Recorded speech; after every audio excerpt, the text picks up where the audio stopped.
refreshing now.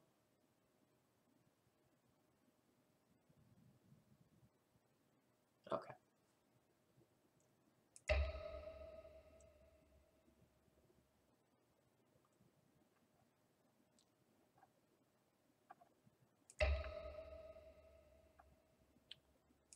All right. Good evening, ladies and gentlemen. My name is Phil Gallagher. I run Thraben University, and most of the time I'm streaming Death and Taxes here on this channel. Although I'm taking a liking to Red Prison as well, so I'm going to be playing that deck off and on a little bit. It's largely for funsies. I enjoy the deck a lot. It does a good job of stealing the fun from my opponents, and I'm all about that. So tonight I'm going to do something a little bit different, and rather than play a league, I'm going to be doing some explicit playtesting of the Grixis Delver matchup. Bob Huang wanted to do some testing, so he's going to get on in just a couple of minutes here, and we're going to play some exhibition matches of the matchup, kind of get a feel for how it is when we have two higher level players going at it. So this should be a lot of fun. I'm looking forward to it. The deck list I'm playing here is the same one that I've been playing for a couple of days.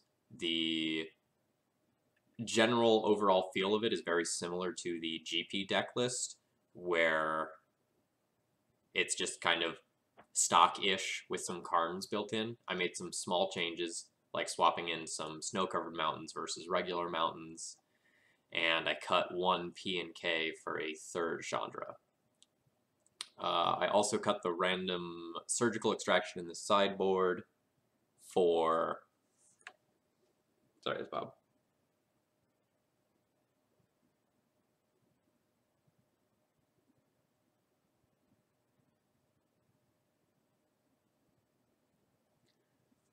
Alright, so I also cut the random surgical extraction in the sideboard for a Scab Clan Berserker, because that card is really good against the generic combo matchups.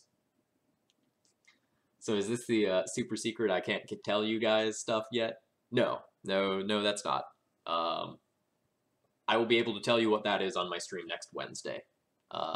One way or another, I should be able to talk about that then. This is something that kind of happened sporadically. I got a message from Bob yesterday or the day before asking to do some testing of the matchup once he saw that I had acquired the pieces for the deck, and I was happy to oblige. Bob's a good guy. You know, very, very influential and solid legacy player. And if I was going to do Grixis Delver playtesting with someone, you know, I'd want it to be either Bob or Lewis CBR. You know, there are other good pilots, but you know, off the top of my head, those are probably the two pilots that I'd be looking at to get like serious, you know, testing in against.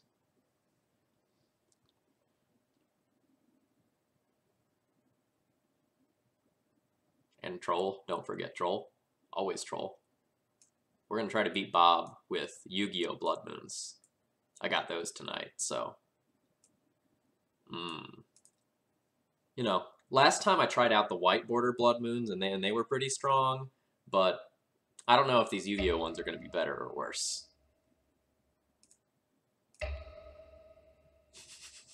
I've tilted my own chat. I am succeeding. But I like a lot of what this deck has going on. You know, this channel is essentially Thalia and Friends of Thalia, and Chalice of the Void and Trinisphere. Those are Friends of Thalia. I think Red Prison is very clearly a tier 1 deck of some variety or another right now, and I'm happy to entertain any questions you all have about the deck. Bob is currently, you know, downloading some silly Magic Online update, so it might take him a couple of minutes to get going here, but we'll have a few more people in by the time he's ready to actually play some matches. Have I run Blood Sun in this deck much? No, I only played one league with Blood Sun in it. I played that league with Blood Sun in over Magus of the Moon, and there are some notable differences. So most of the time, the card draw off of Blood Sun is really nice, although it can be a non-bow with Ensnaring Bridge. And Blood Sun is really nice as a turn 1 play against fetch land decks, but against death decks, you know, that can already produce their mana or that have already fetched, Blood Sun isn't quite as powerful. So, like, the cards are different. I personally really like Magus of the Moon, even though it gets bolted.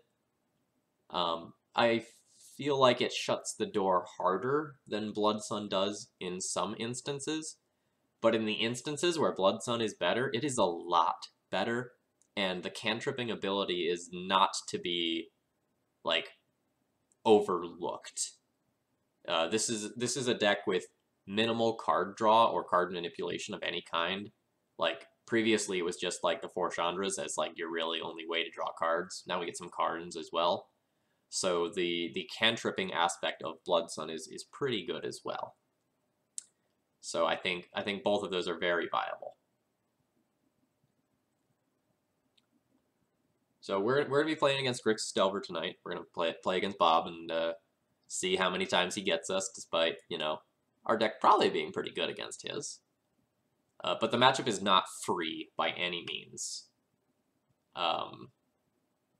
Even if you resolve a Moon effect, your opponent can still, like, play a young Pyromancer and, like, aggro you out. Challenge me when you're ready. Fight to.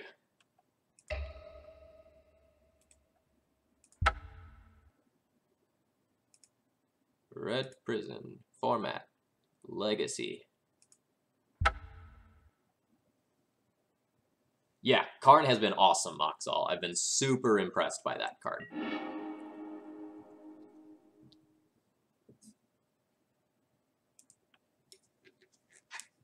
I lost the die roll.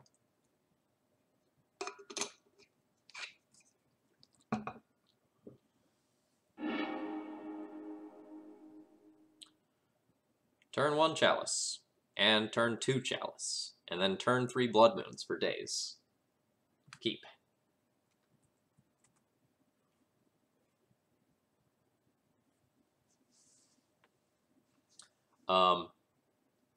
So I think it was Mengucci put out a vintage video with Karn, and he just, like, minus Karn, and the opponent was just, like, dead to a pair of constructs. I think it was his video that I was watching. So Karn even seems bonkers in vintage, and I know it's seeing play everywhere else.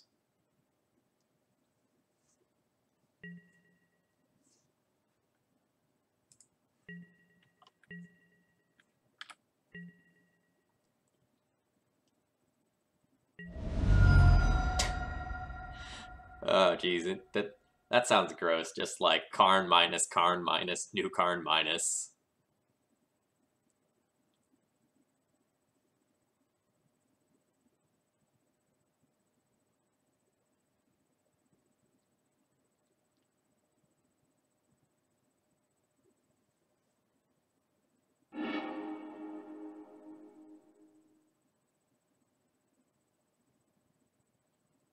So the card I am most afraid of with my current hand is Cabal Therapy. If my opponent gets to, like, Cabal Therapy, flashback Cabal Therapy, my hand does stone cold nothing.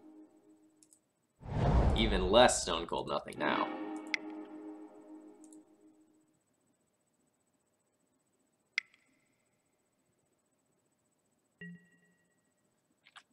I'll try again later, Bob, don't you worry.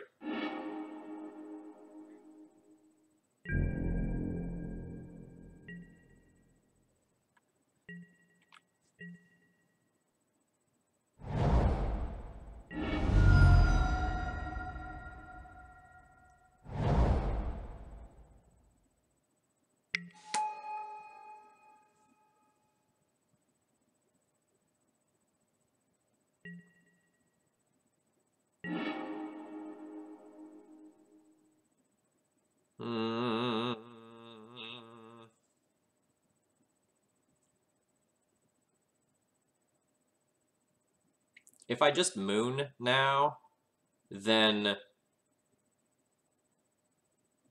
my opponent will get 1 mana for the rest of the game, and I won't expose this city to Wasteland. That's probably what I want. This can be dazed, but that's fine. If he has a second daze, so be it.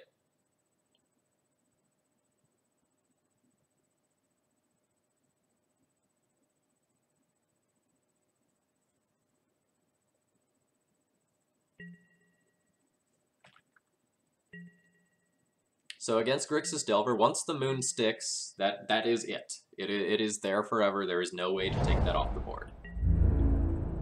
So now the thing I would be afraid of losing to is something like, ooh, this is a great draw, but I'm not going to do this until after I've resolved the Chalice on 1. I don't want to just like run this out there and get it killed by a lightning bolt.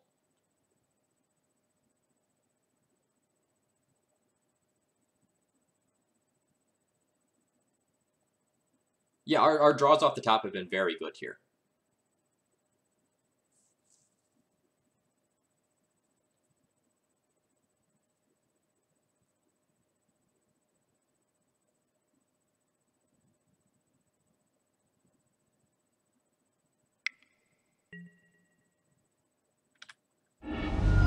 And that's why I played this Chalice this turn instead of just doing something else. Ooh!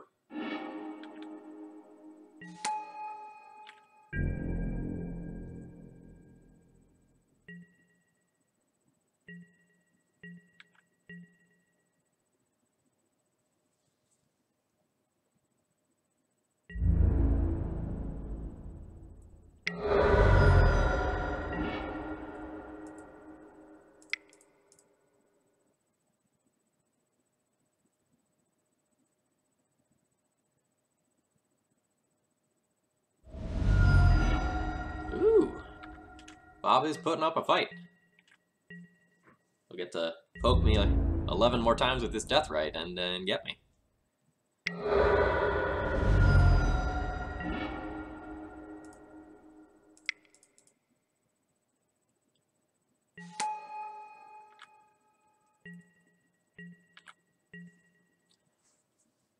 So I need to be worried about Bob drawing a natural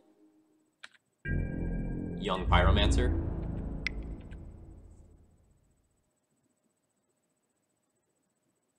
The 2/2 is beatable.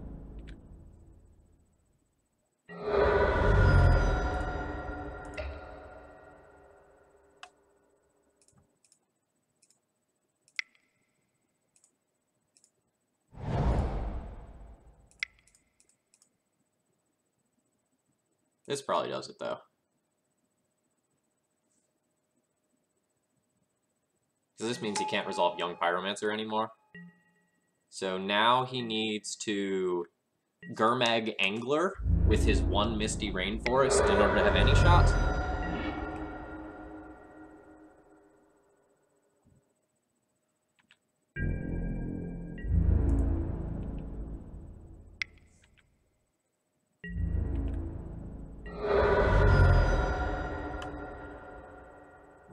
What happens if he Gurmag Anglers? Can I win?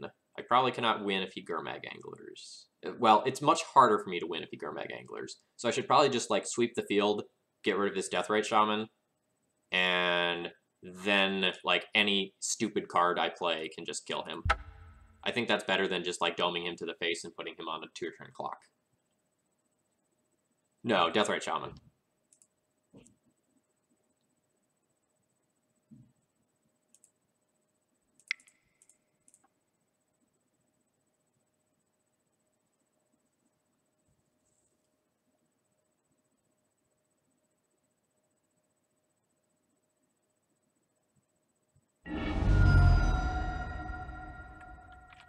There is a Misty Rainforest in the graveyard.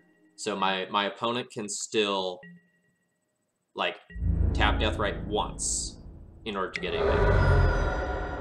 And, like, Bob sees that, and just, like, respecting it, forces.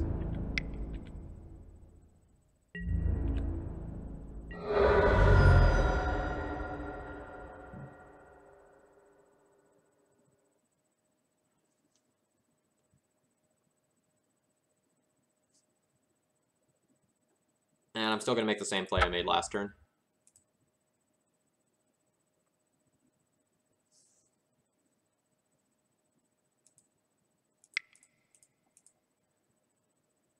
even though this would mean, like, if I just, like, pointed it all at his dome, he'd be dead next turn.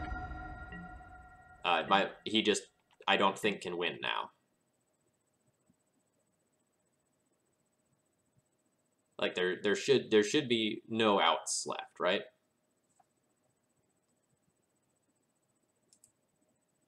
Yeah, okay, that's the concession, accepting that my opponent knows he has no outs.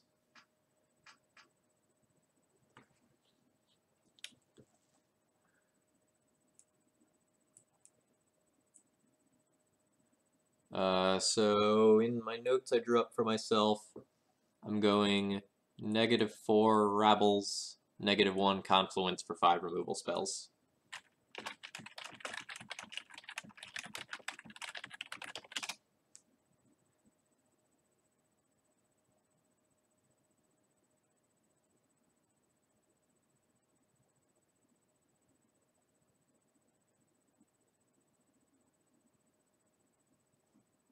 Yeah, Kozilek's Return is very good in this matchup. Very, very good. It's a little bit worse than...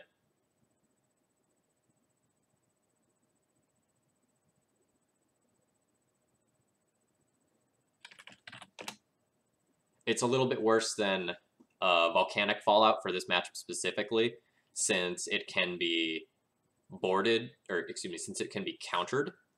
But generally speaking, Kozilek's Return is just as good, and the 2 damage to you is sometimes relevant.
This hand's awkward.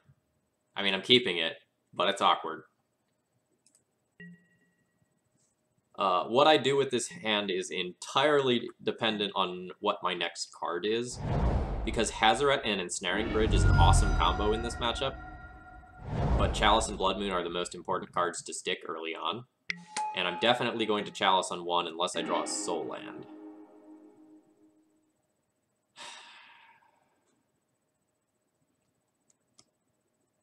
I probably want to throw the Hazoret under this Chrome Mox, but it's unfortunate because it's so good with Bridge. But my Moon is probably more important.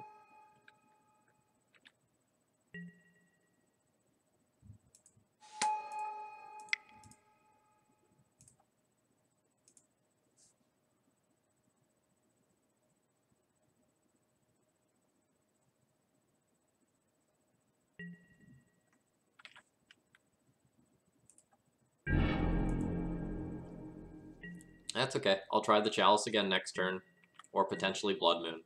You know, we'll see how this plays out.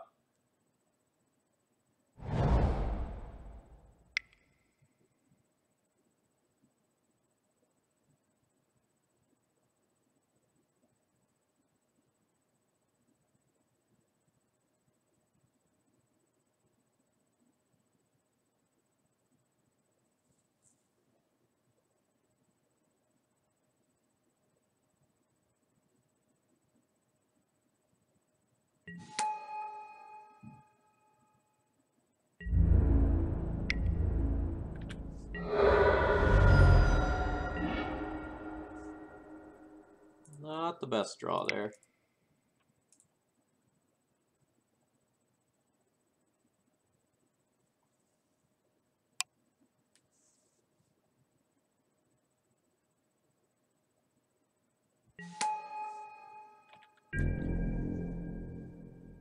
So as long as I make some land drops, it'll probably be hard for me to lose this game. Ooh, a daze. That is going to be quite good.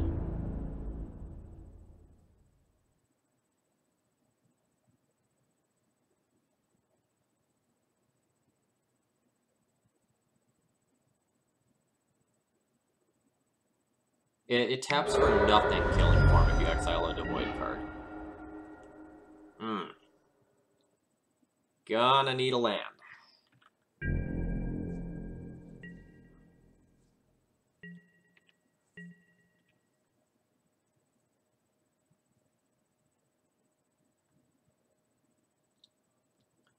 Preferably like a city of traders so that I can play around days.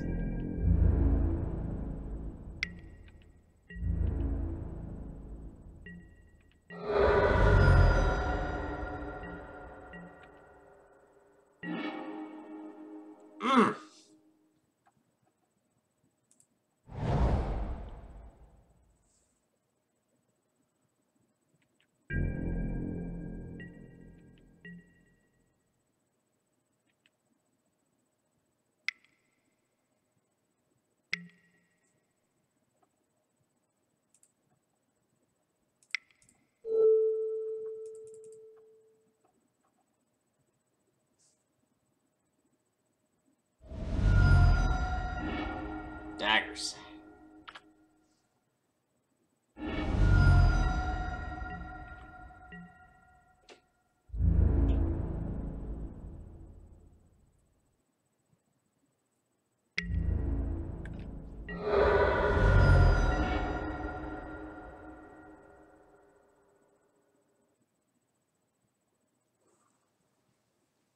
If I play out this extra land, I can play around a Spell Pierce effect with my Kozilek's Return. Or double days, like hard cast days plus second days returning island. I need this Kozilek's Return to resolve. But if I do that, then I'm not playing around the days in future turns.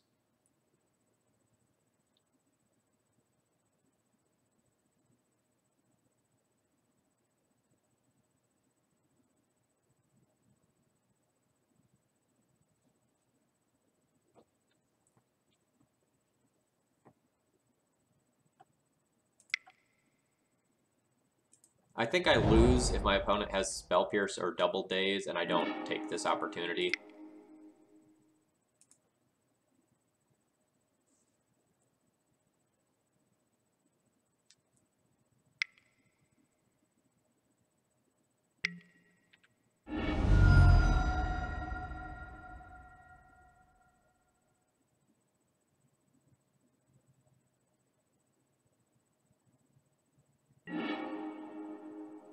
Oh shit, I had a Chalice.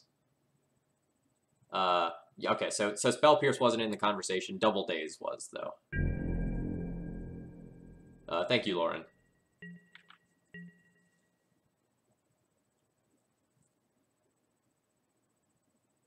So I'm not in danger of getting bolted.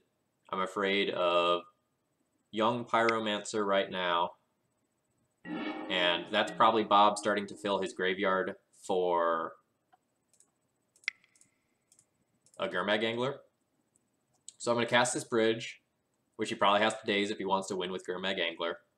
And then I can drop one of these other cards.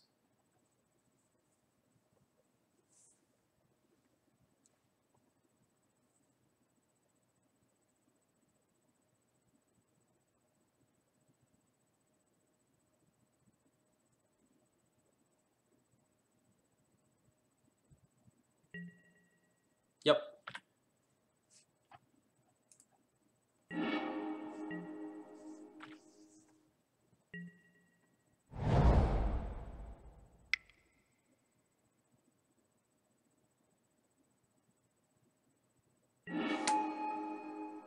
Look at that.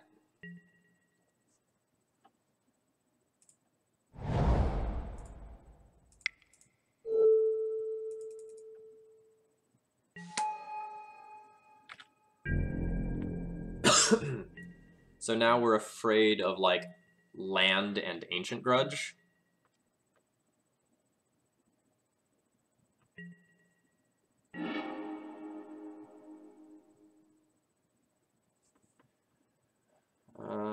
Do I care about these being mountains?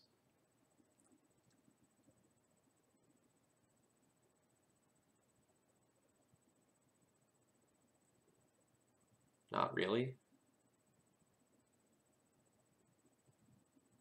I can just Karn and start plussing, draw some cards. I'm still safely under 5 for Ensnaring Bridge. My opponent's lands aren't doing them a lot of good. They don't have red right now. I can protect this from Wasteland. I'm just going to Karn.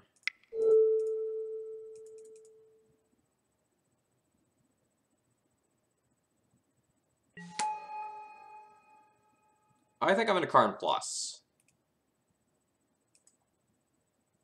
Like, my opponent needs to have both land and Ancient Grudge in order to kill us right now. And I think I just want to find a second bridge. I can play this land, get rid of my city. I'm not going to do that, though.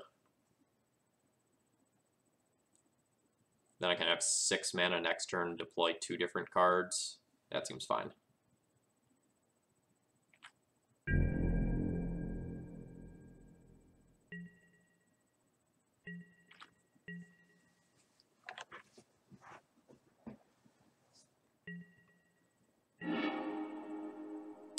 Pia and Kieran Nalaar. That's pretty great. And these are artifacts, too. Tasty. So I can go 1, 2, 3, Moon. 1, 2, 3, Magus. Minus Karn. It's probably just worth playing P and K. No, I can just, like, minus, get Chalice, put Chalice on 2, and then Ancient Grudge isn't an out anymore. That's just, like, strictly better than anything else I can do this turn.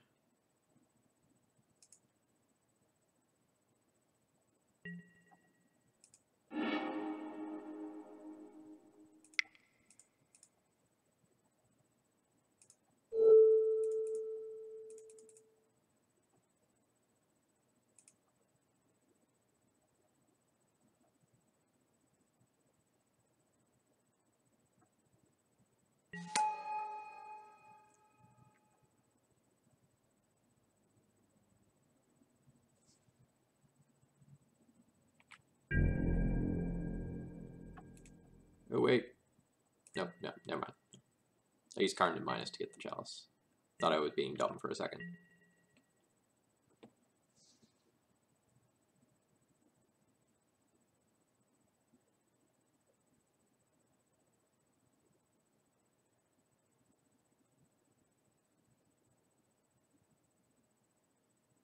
So once I Blood Moon, I take out Culligan's Command as the only out left. Yeah.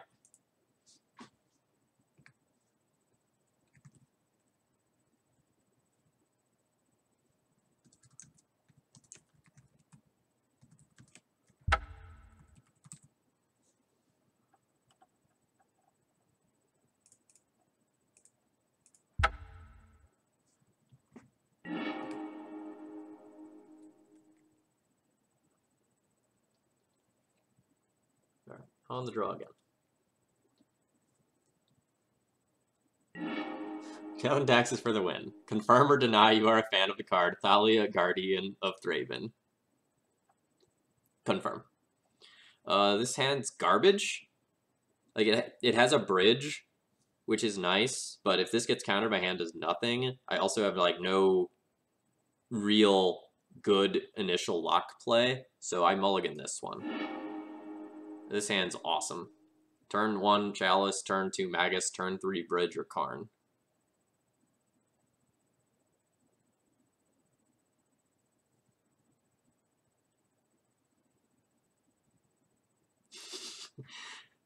Jeez, was that just yesterday? No, that was Monday that we played against Red Prison 3 times.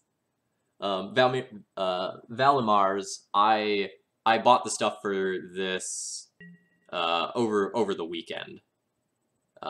So this is something I wanted to do for a long time. I own this deck in paper. I want more practice with it. And I will top that land. I want to hit land drop number. I want to hit mana number 4 so I can cast Karn. Even though it's kind of awkward against Bridge.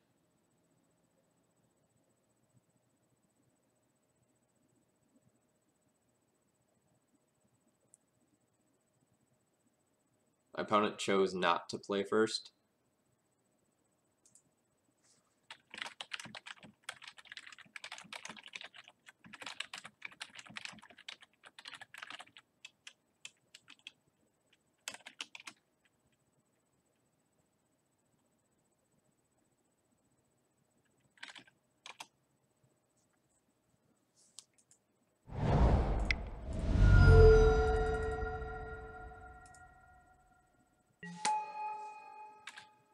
Alright, well, I chalice on one. So Bob needs to really have a wasteland here to slow me down, otherwise I'm going to do just like gross things. Gross things it is.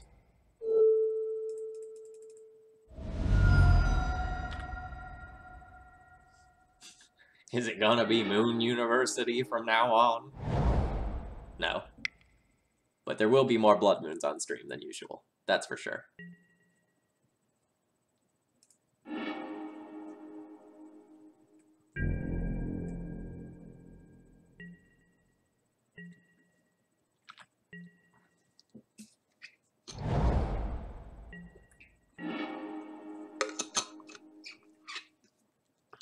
So what's the starting loyalty on this Karnbugger? 5. So it'd go to 2 if I create a dude. So I could go 2, make a 2/2, minus attack for 3, then attack for 6. That's not bad. It's honestly probably good enough.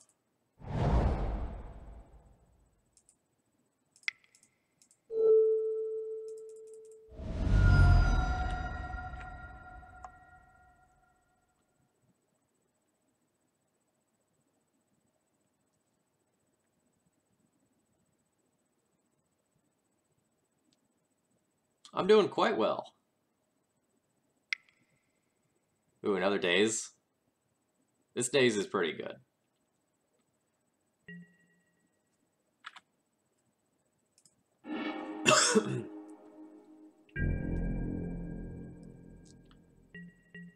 The unfortunate thing is that, like, Bob is just keeping me at parity, while, like, he's not progressing his board at all. He's not getting any closer to resolving something like a Young Pyromancer or a Gurmag Angler that can win him the game. So, like, I have 5 land drops and a Chalice to his 1 land.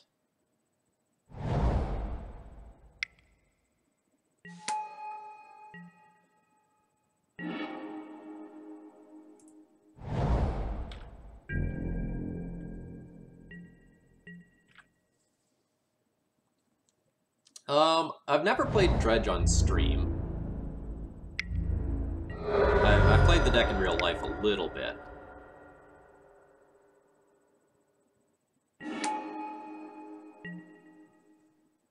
This is probably a touch too late.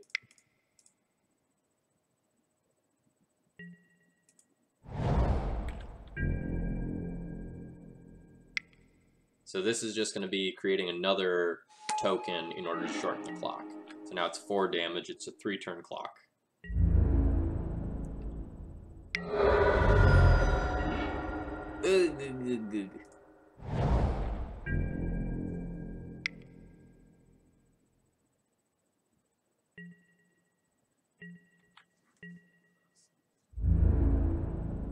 Alright, bridge, confluence, yeah!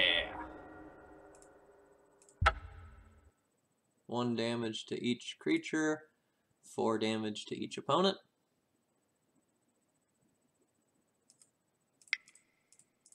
I did it.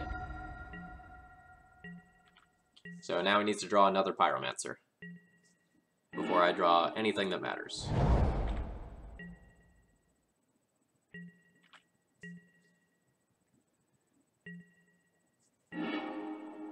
Elliot, I played some Enchantress. I figure you'd like that.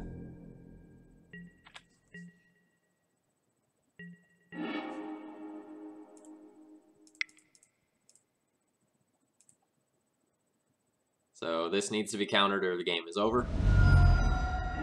Bob respects that.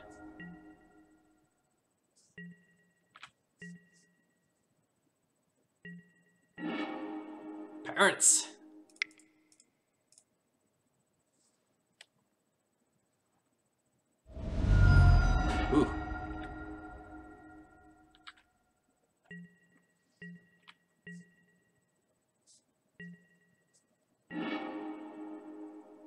we'll keep that one in hand.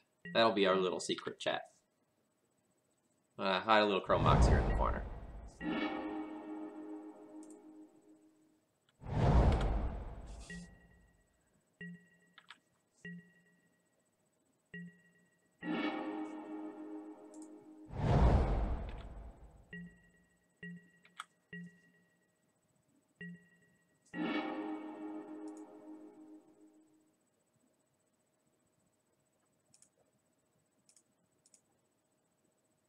I'm going to cast this purely to put it in play before my Trinisphere comes down.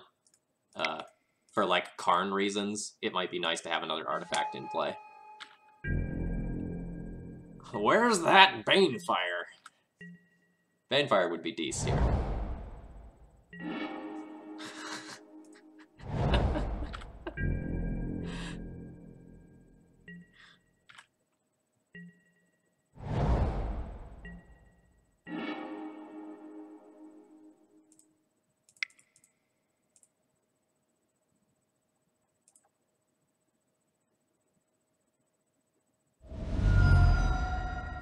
Alright, Bob, you only got one more force left. Wearing you down.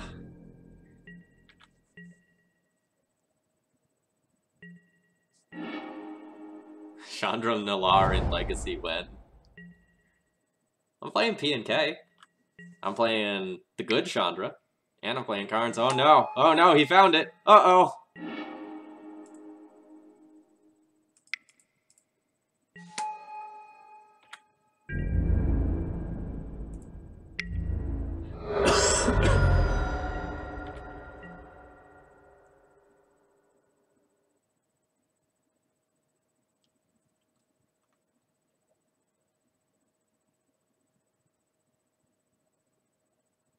Oh, that is all 4 forces. Alright, all our spells get to resolve forever now.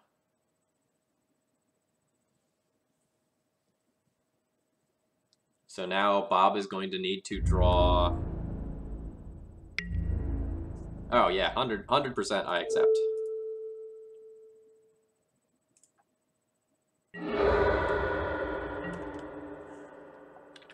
Bob, little do you know, your doom is coming.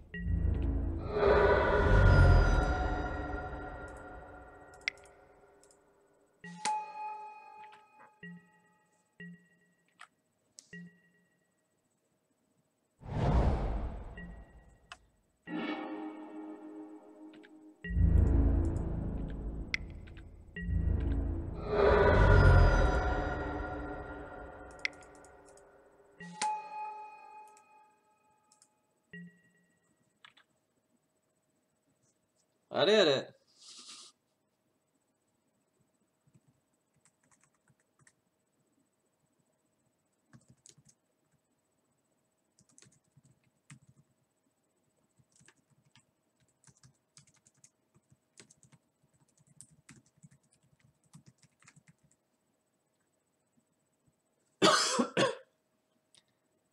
Yes, death by literal 8 beats there. Alright, so again, 5 removal spells in, 1 Fiery Confluence out, and Rabble Masters out. Gotta bounce to Karn people in Standard. Good luck, Bill. Thank you.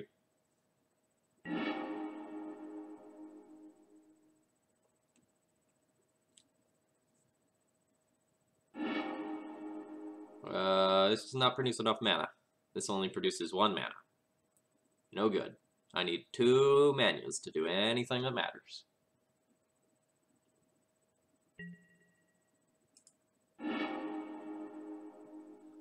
This has 2 great turn 2 plays. This hand's fine. PNK, I'm going to bottom.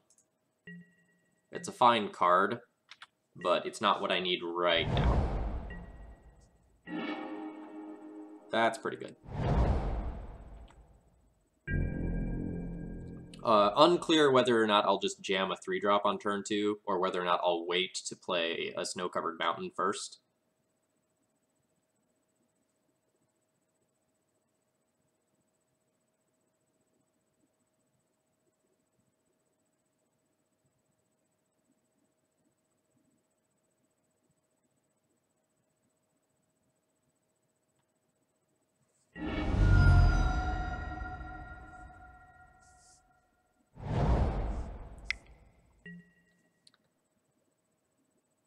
It's an end-step brainstorm. Curious as to why that is. It might just purely be for the sake of like mana efficiency, so that he can deploy something like a Young Pyromancer this turn.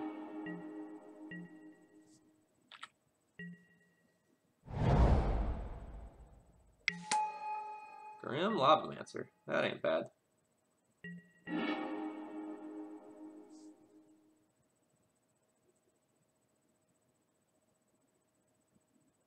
Kinda want to just moon here.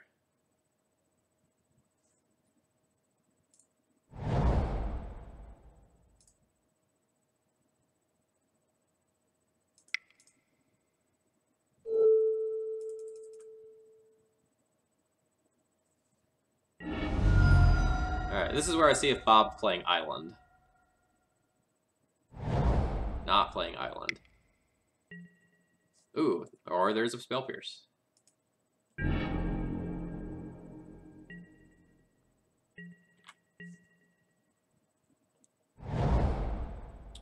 Rough. That's why I wanted to play the Blood Moon and get that to resolve.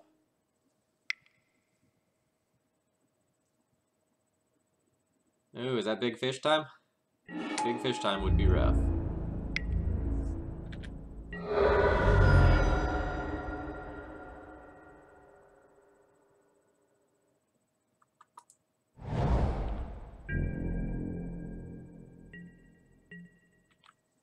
I'm gonna have a hard time beating the big fish.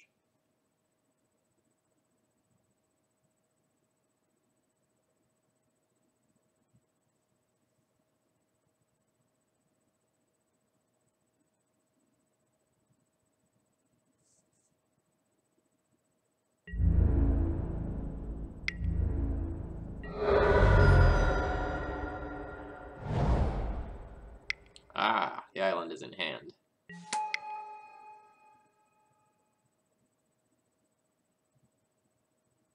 Alright, so best draw would be like a City of Traders to Fiery Confluence away the Pyromancer and the Lavamancer, and then a bridge for Angler.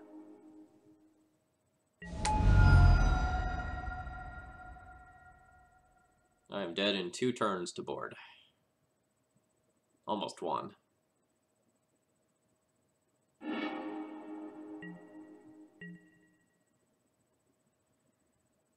So if Ancient Tomb I go to 11, I can kill a lot of his stuff with Fiery Confluence. It's still a 3-turn clock to Angler, so that's fine.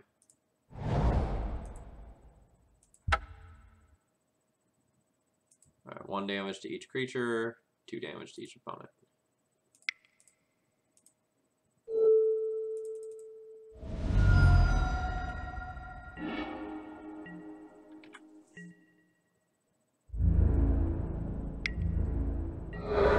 Yeah, basic lanes. Bob's been talking about playing basic island for matchups like this one and Death and Taxes, where either, like, beating a Blood Moon is super important.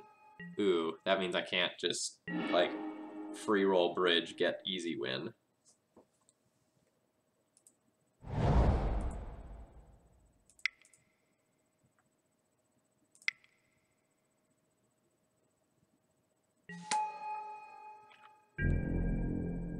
Alright, so I do have the Fiery Confluence to answer a Delver. Oh, okay.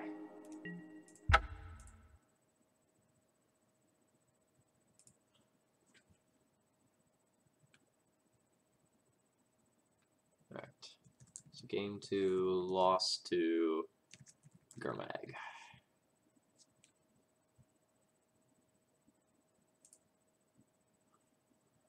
Maybe I was supposed to take my Trinispheres out on the draw. I felt pretty bad there.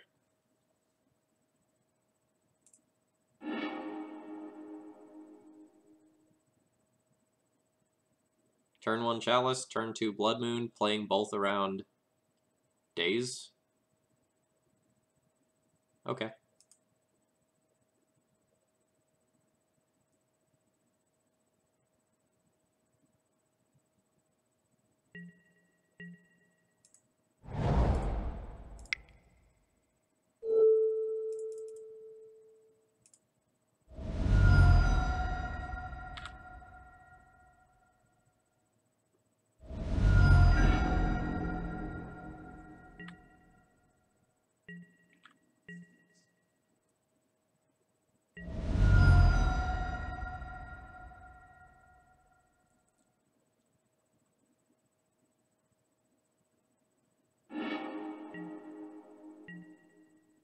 Oh.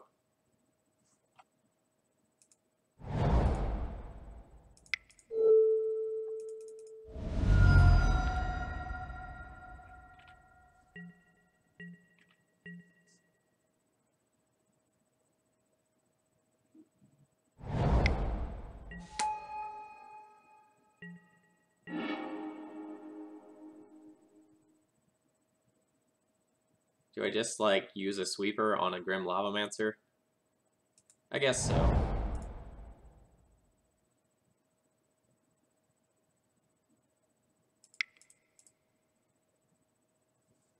If I just get this off the board, it means that I can just play a 2/2 idiot and start pecking my opponent to death. And I don't really want that thing to just start shooting me.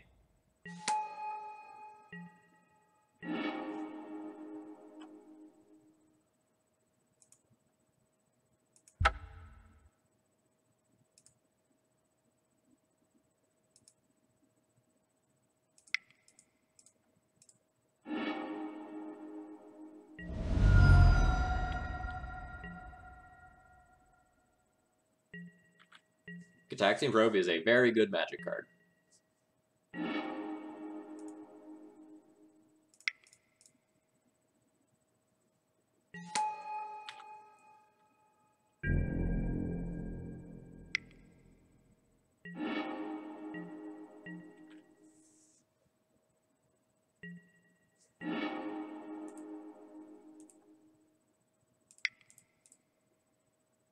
There is some argument for, like, not casting the Simian Spirit Guide, but it is a 7-turn clock.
Once you resolve a lock piece, you can beat your opponent to death with literal anything.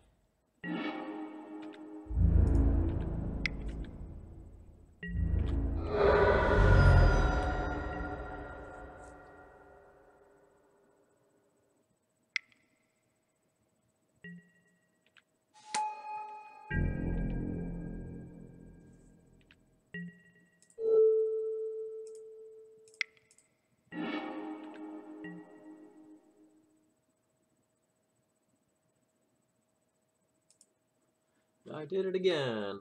Alright. Game 3, win, moon, and 2 sweepers.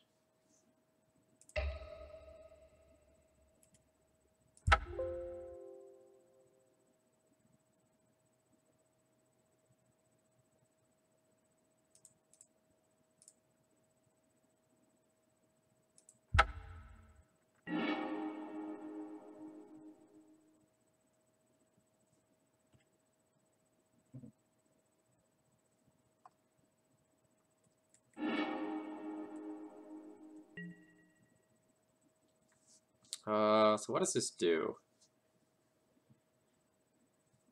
This bridges early, but it has no lock piece. The lock pieces are the things that really let you win. This hand is borderline because it has both a bridge and a fiery confluence. I can go like land pass, turn 2 bridge, play around days, turn 3 confluence. But a hand with a lock piece is probably stronger. I think I mull this one. I'm gonna mull this one. Phil, anime recommendation of the week. What is it? I just started watching Monster. That seems like it has a lot of promise. Come on, land off the scry. Chalice off the scry. I accept.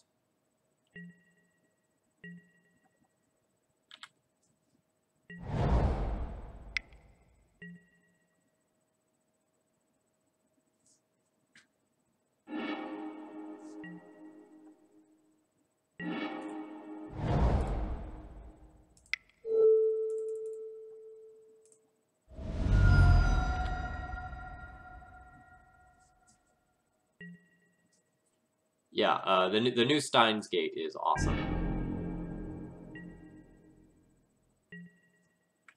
Yeah, it is 70 episodes. It's a lot.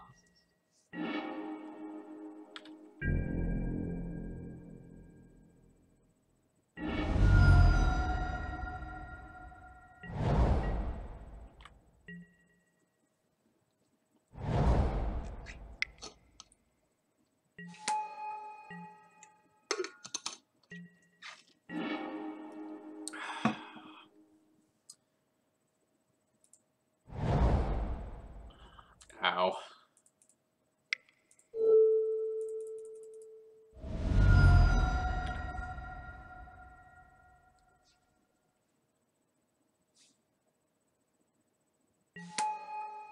Which is better, a 1/1 or a card? Serious question, though.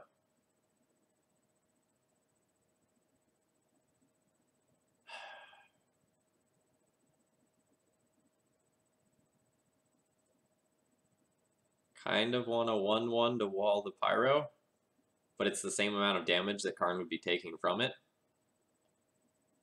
If I get Karn minus, I make 2/2/2s, and that maybe buys me some time. But I really need a mountain to make myself, like, go. So I think I'm going to plus and try to get a mountain.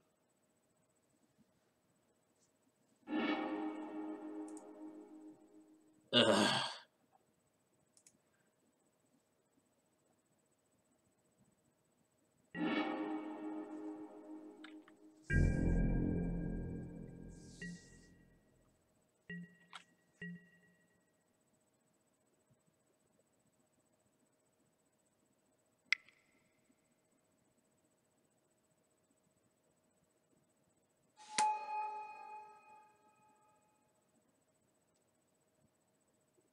Yeah, Elliot, I think the, like, card versus the 1/1 are very close.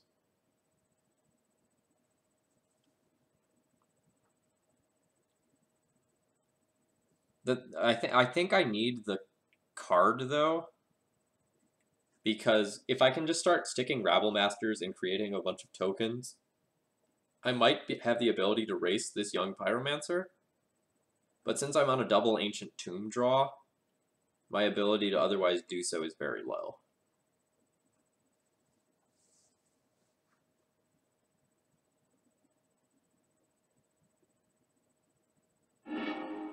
Like, I don't see myself winning this game with a pair of 2/2s. I see myself winning this game with, like, double Goblin Rabble Master Alpha Strike sort of thing.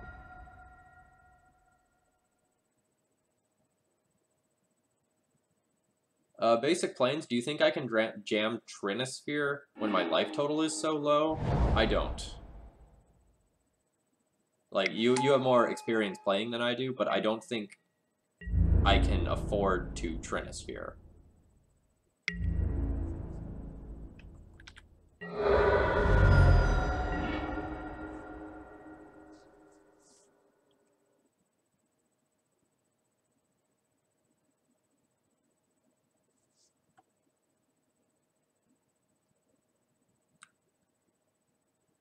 So now I need to play towards getting a sweeper. That's not good.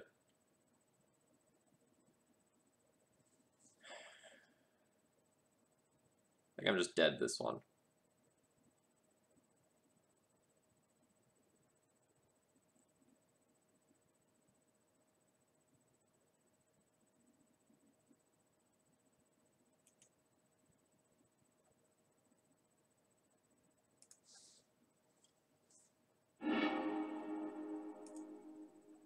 Alright, so there's a mountain and a spirit guide.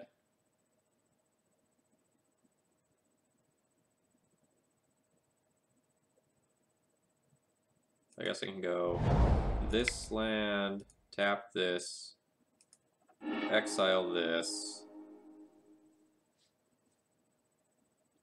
Magus, so I don't take damage from these ancient tombs.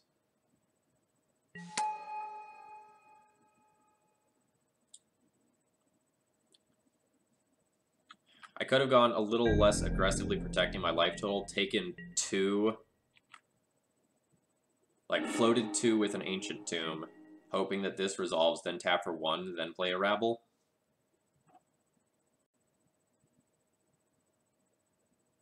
I think I'm just largely going to be dead, though.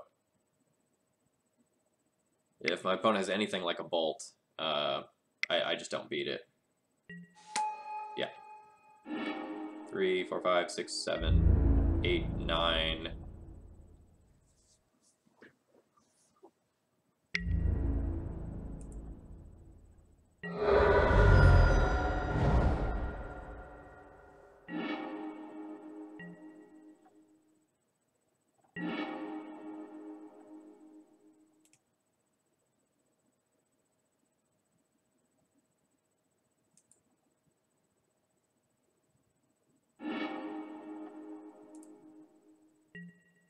Yeah, no, that's good enough.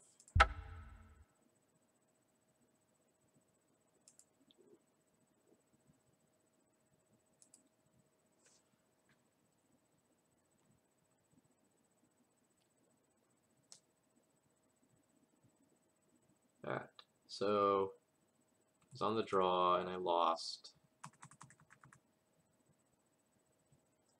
Game 1 lost to Mull to 5 and deposing aggro.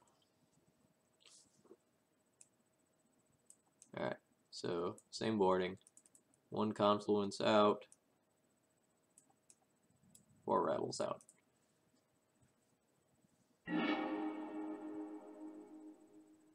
I think like the combination of my Mull to 5 and double Ancient Tomb was very rough. I'm going to ship this one and try to find something faster.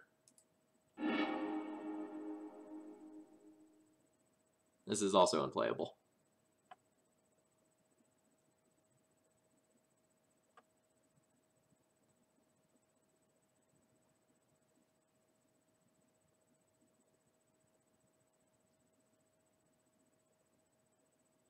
The good news about mulling is that it makes your ensnaring bridges better.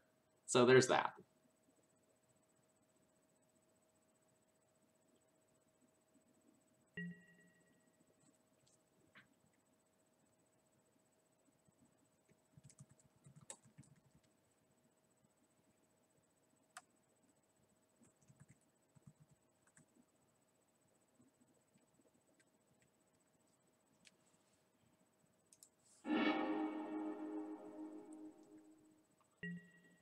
Alright, chat, do I keep this one?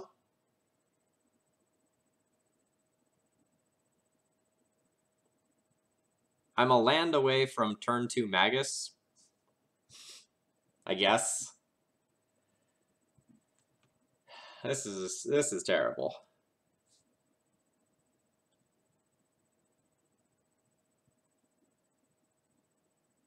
Ugh. Alright, good scry. Land. So I think I go turn 1, Chromox, Imprint, Hazaret, attempt turn 2, Magus. And I want to play this Chromox on 1 so it does not get dazed.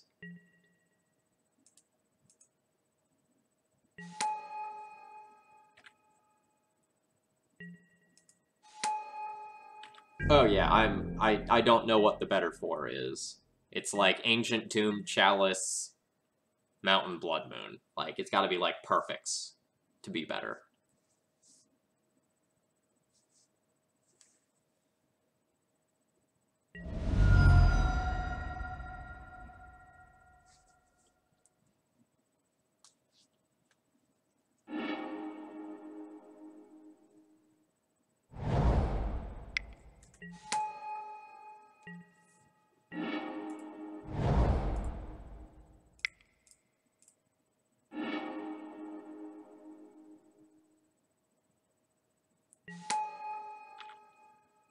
This may just mean that Bob has a lightning bolt and he can just take care of Magus in that way. It doesn't necessarily mean he does not have a counterspell.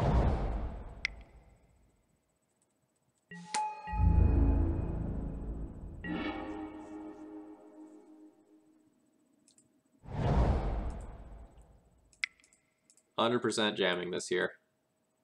I'm fine if it gets countered. Oh, it just worked. That's so pleasant. Everything's going okay on my Mold of 5. Although, admittedly, my opponent does have an island, so it's not 100% lockout. My opponent has 2 of his 3 colors.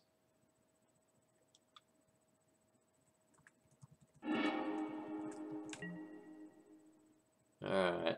Opponent can go back up to 2 of the 3 colors, but different 2 out of 3 colors.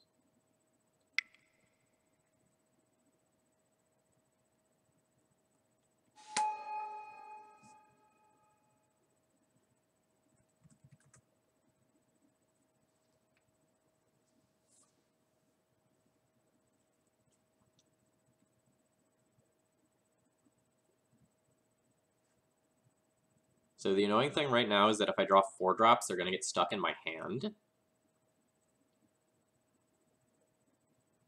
So I do need to dodge some of my own cards for a little while until I find another land.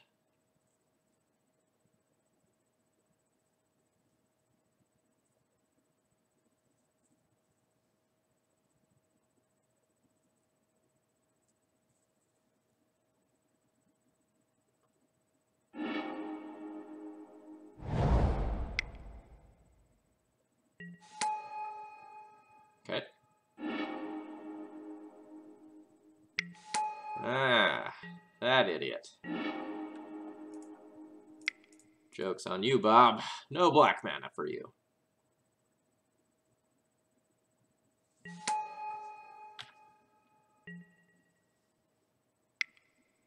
No, Bob, why?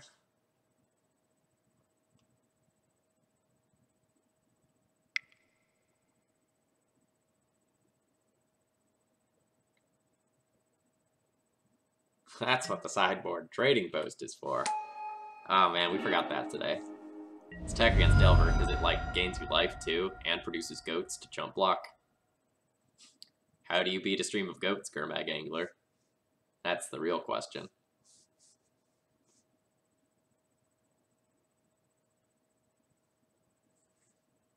What's the score? I've won all of them so far, but Bob's gonna get this one. So I won the first 2 matches. Bob will get this one. I mean, presumably. It feels like he's going to get it. Yeah. So the match count will be 2-1 after he kills me this game. Won't take long.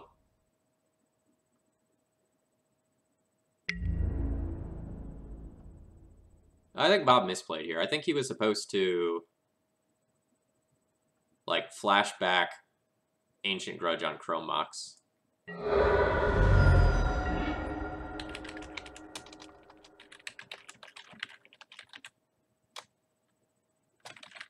Don't tell him that.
Oh, Dave C., thank you very much for the host.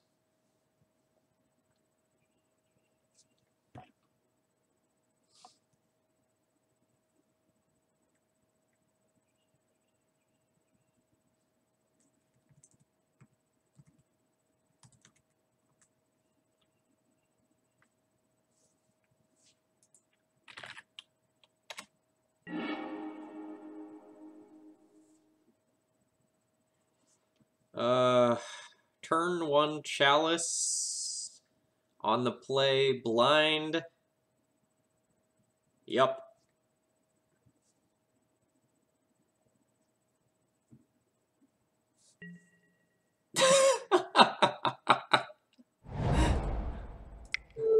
Bob's making jokes about how he needs to save his die rolls for other days.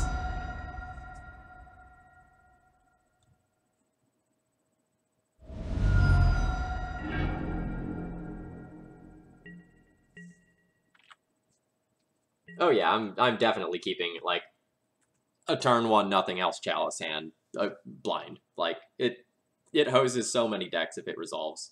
And now if I just like draw any mountain or red, like any red source, whether it's like mountain, spirit guide, or chrome box, this hand is very insane.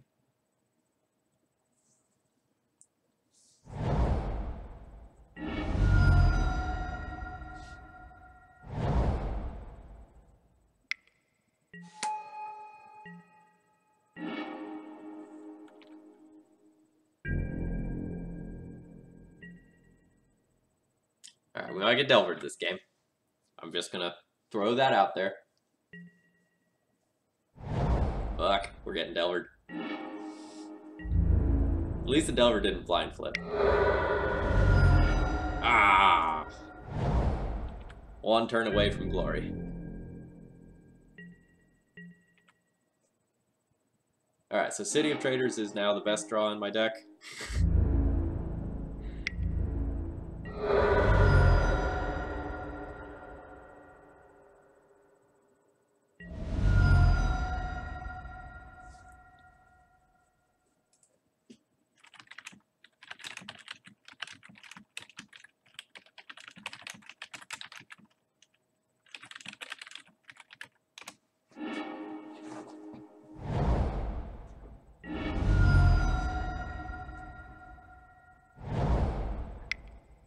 Yeah, Ken, we're not getting out of this now. This is super bad times territory.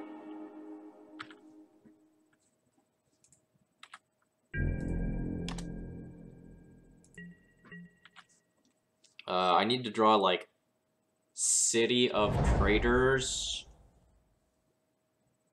next turn.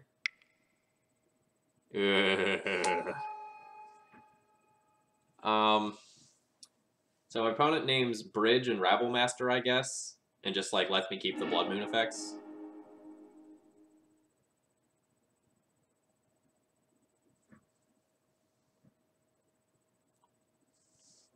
So now I can hope to draw City of Traders in Blood Moon.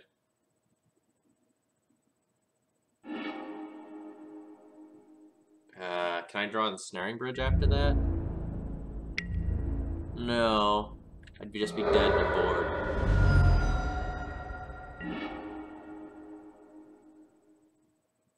So my opponent is 3, 4, 5, 6.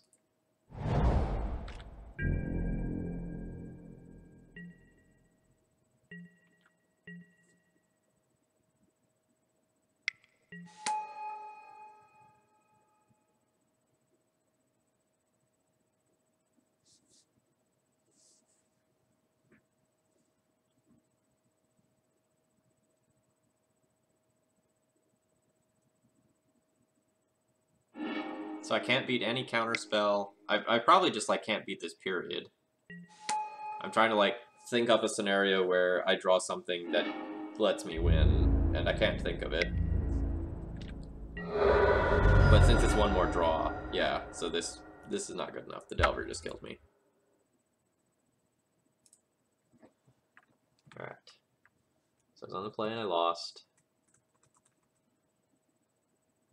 So game 1, lost to Wasteland.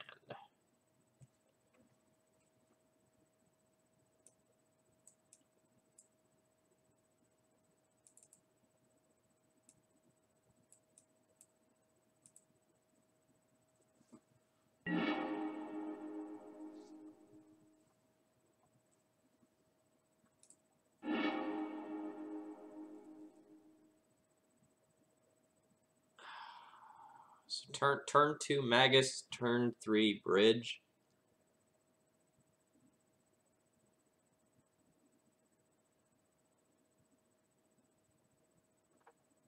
Hand's a little soft and the bridge isn't even the best.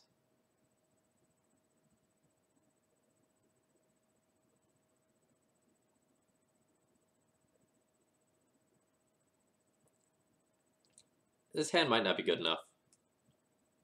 Like, it's almost like a 4-card hand, because, like, these are going to disappear, and this is likely to get bolted or forced.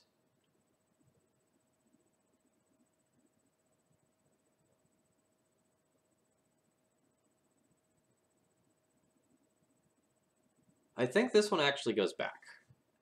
I think just, like, this is too much mana to accept as a 7-card hand. This is a much more stable hand.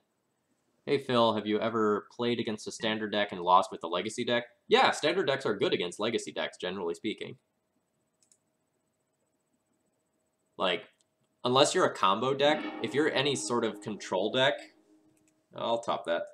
If you're any sort of control deck, it's very possible that you just, like, lose due to not having the right sorts of answers, because Legacy is full of things like Abrupt Decay and Fatal Push that specifically prey on cheap cards, and then you drop, like, some stupid 5-drop, and it's like, oh, how do I beat that?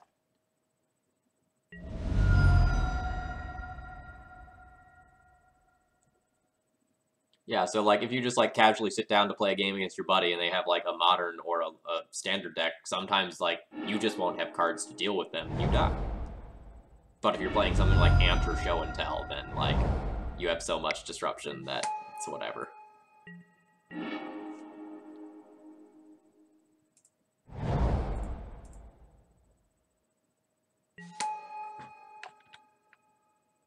So I'm actually going to imprint the Magus here, since it can get just bolted. And I'm going to leave myself with 2 opportunities to just resolve Blood Moon.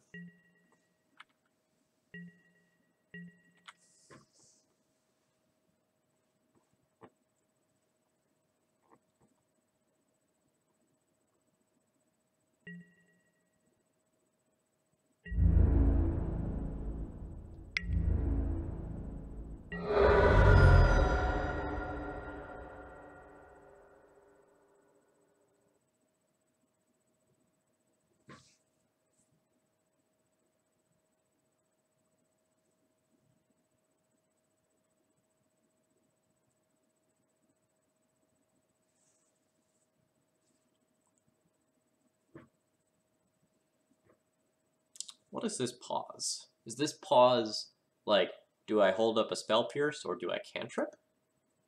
That's kind of what this pause is feeling like to me.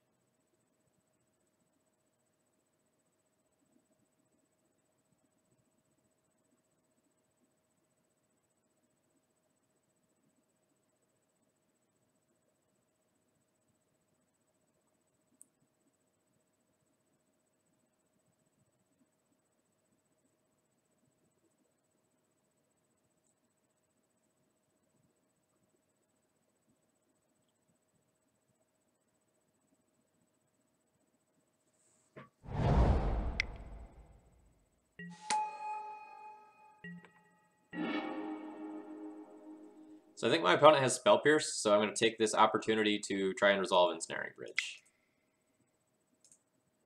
Awkwardly, this means my opponent won't just, like, flip the Delvers. But that's fine. They can peck me for 2.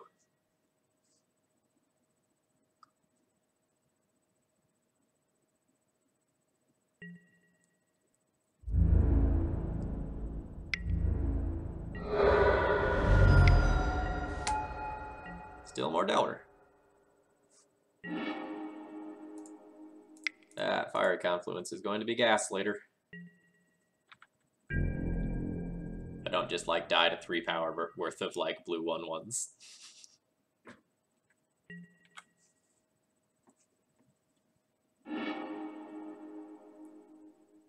Uh-oh, this is bad. That means my opponent has a grudge.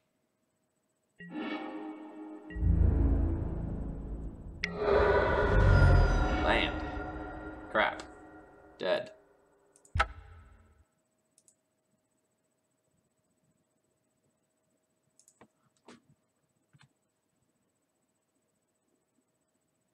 That So game 2 lost to Triple Delver.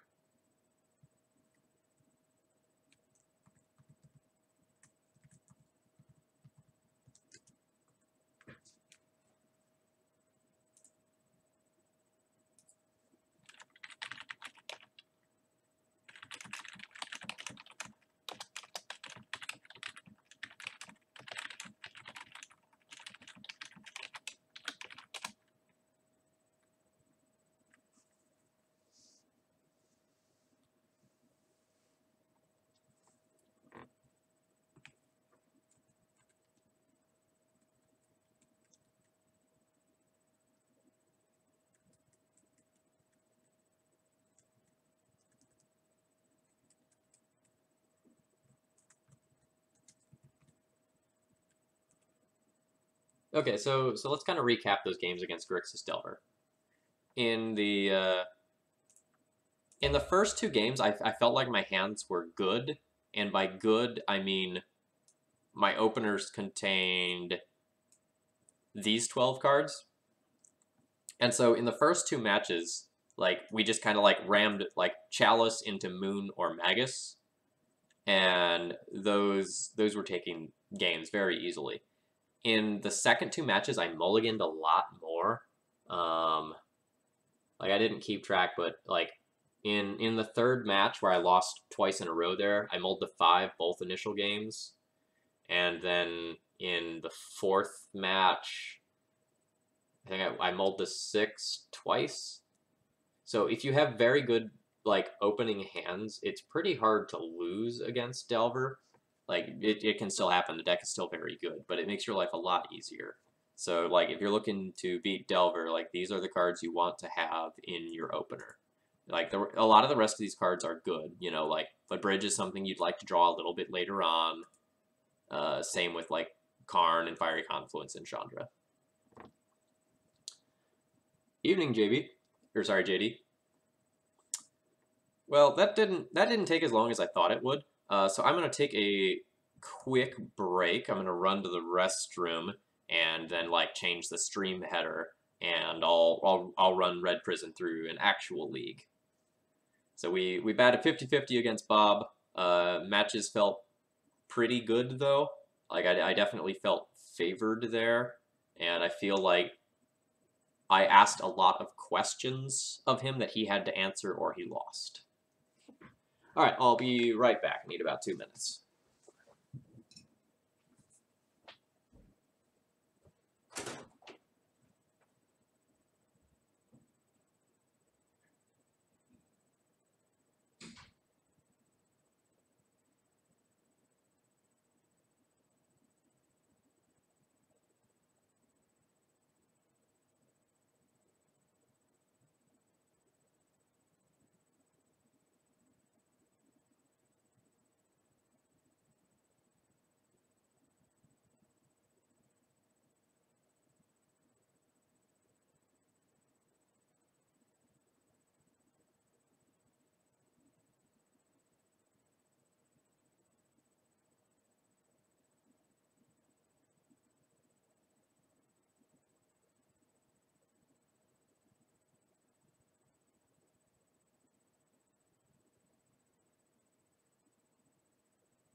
Alright.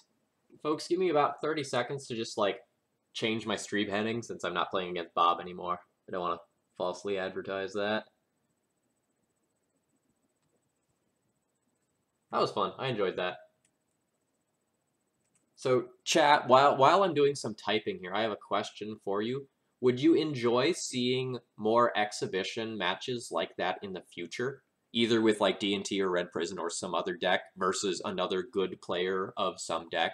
Is this something you would be interested in?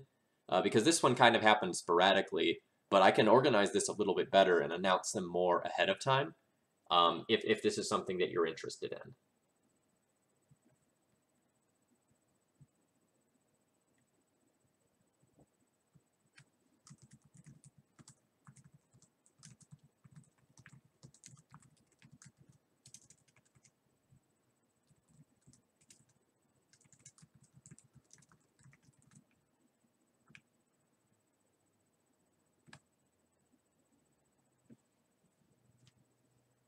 Needs more Karn. Harley, I think 2 Karn is pretty reasonable. Like, you don't want too many because it's not particularly good with Ensnaring Bridge. 1v1 you on Eldruzel or Bad Shop Scrub? Do you even want to play, like, Eldrazi versus this? Because I don't even imagine that's fun.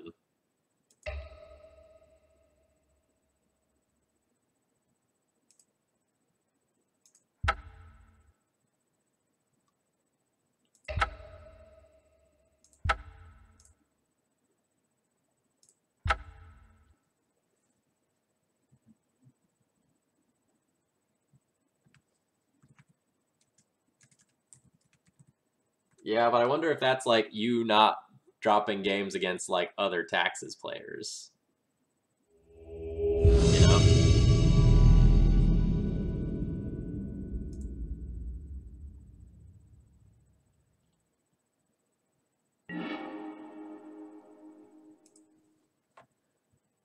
I won the die roll.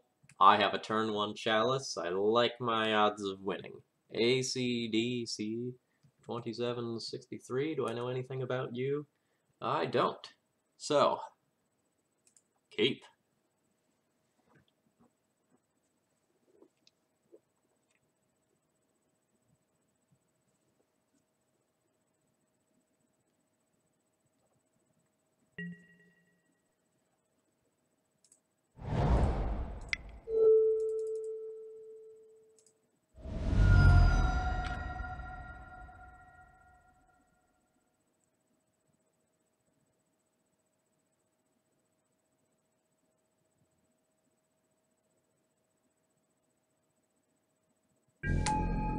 Alright, I resolved to turn 1 Chalice. Life is good. The fact that the rest of my hand is garbage probably doesn't matter that much. We'll see what my opponent's playing to see if that's actually true, though.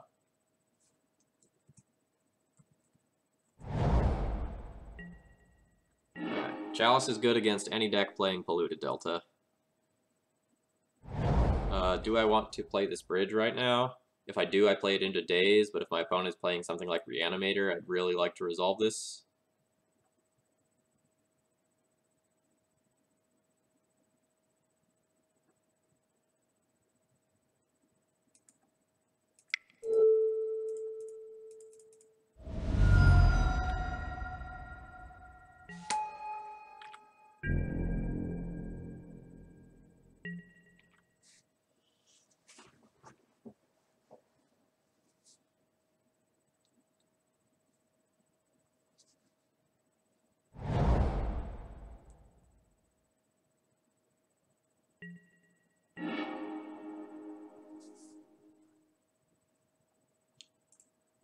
Well, nothing else has gotten countered so far.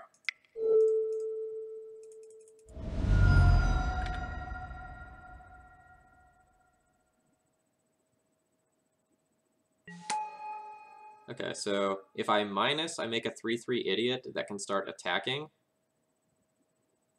I'll draw up to a 4th card for the next turn. I minus, I can attack again. And then I just, like, keep holding my cards to continue beating. I think just going on the minus plan is probably more efficient than trying to kill them with other cards. I don't know like how dead they are since I don't know what they're playing, so I don't know what I would want to be digging for anyway. So I think I minus.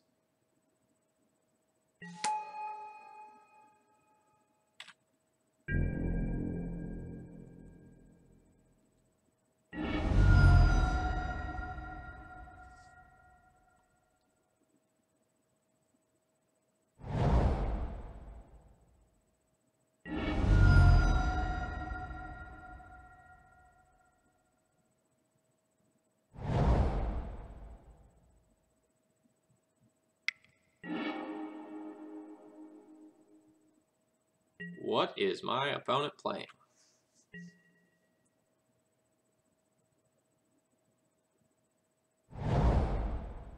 Is it Nick Fit? Is it check pile with green for the tireless trackers?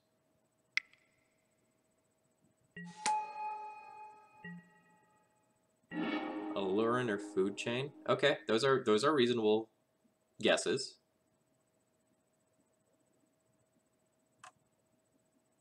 Do I now know enough about my opponent to like know what to dig for? This Magus isn't good, but like lock pieces are good. My opponent doesn't want me to have a chalice.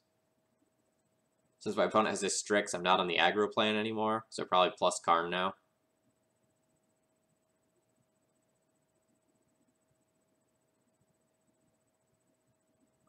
Incorrect. Some versions of Check Pile play Forest because they are running multiple copies of Tireless Tracker in the main deck.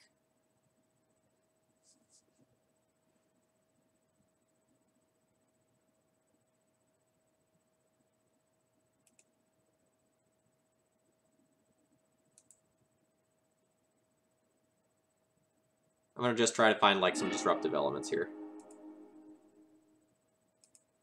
That means I'll probably get another bridge.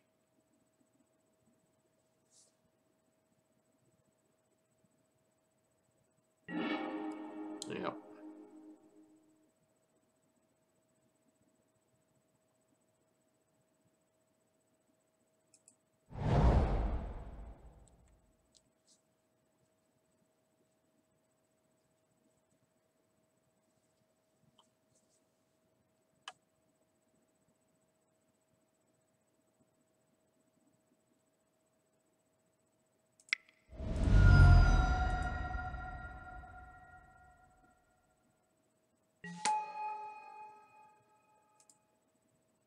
Oh shoot, I wanted to float mana to play this second bridge.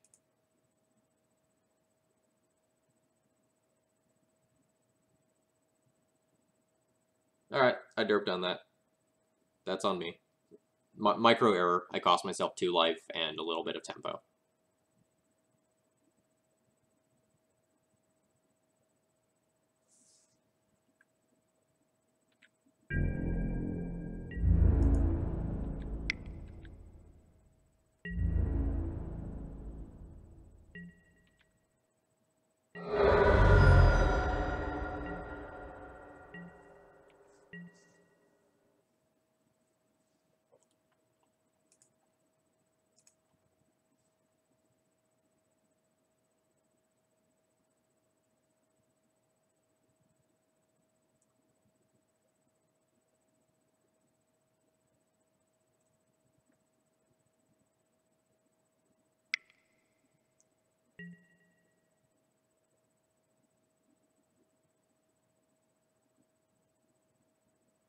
Yeah, Rob, so like that's the reason why some of the check pile decks are gravitating more towards green than they were in the past. Essentially, in the past, the green has been like, you know, for a couple of abrupt decays and Deathrite Shaman activations, but some of them are going like deep enough into the like I'm going to try to outvalue you train to run Tireless Tracker as well, and that card is awesome. Like again, still not 100% clear what deck my opponent is on. Like it could be Allurin, it could be not Allurin, could be check pile. Food chain is the answer.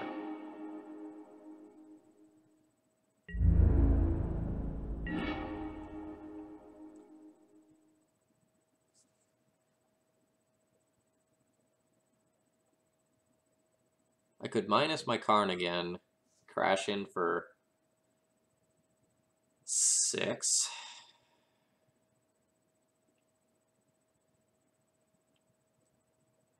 How do I beat food chain if like they actually get going? Not Trinosphere, that's not gonna do it.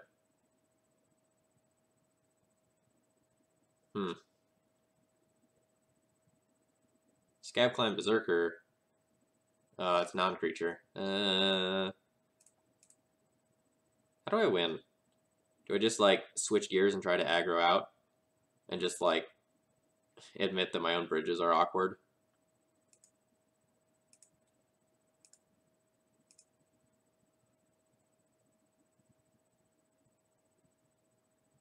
So minus, crash in for 6, opponent might block. And then like I'd lose the Karn unless I jump with Magus. That's not good.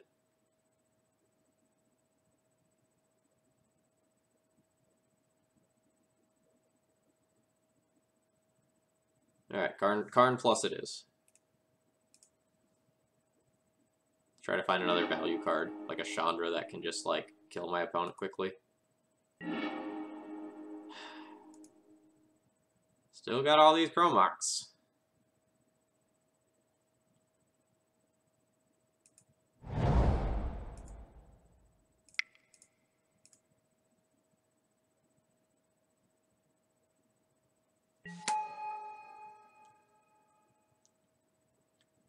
Do I just like cast these so my opponent can't actually attack me ever? And create a giant construct that can also never attack? Boy, this game's awkward.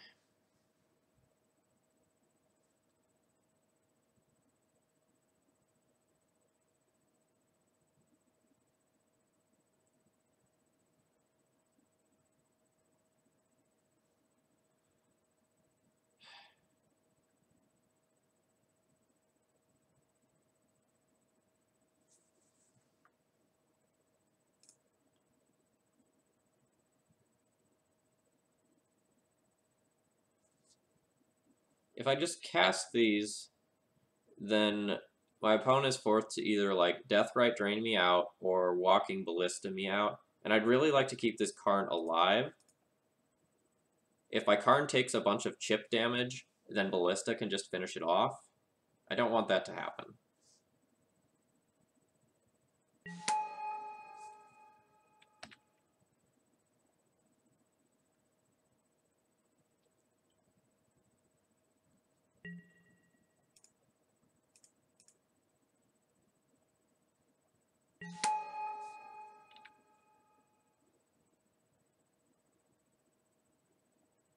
This is all moot if my opponent just has like the food chain in hand.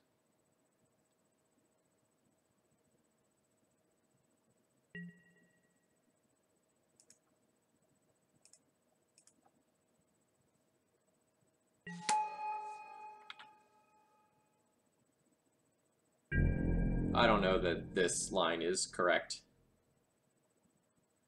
But it is taking an action that matters, so I guess there's that.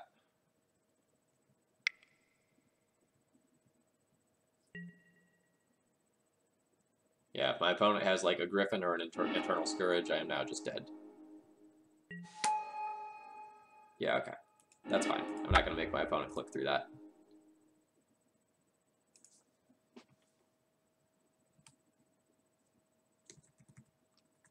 Alright. So he's on the play with the turn 1 Chalice there. Alright. So play and loss. So game 1. Ooh, sorry, opponent name. ACDC 2763.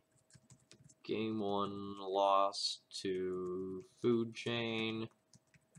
Bridge and Chalice don't line up well with opposing draw.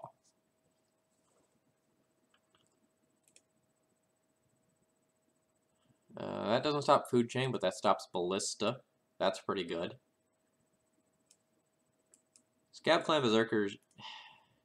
Oh, my opponent clogs up the board. That might not even be good enough. I generally board this in against combo decks, just as a super quick clock. That's probably not good enough, actually. So probably, like, board in some of this crap, but not all of it. I don't... This is not the sort of deck that I want to be facing. My Blood Moon effects are a little bit soft. Chalice is a little soft, too.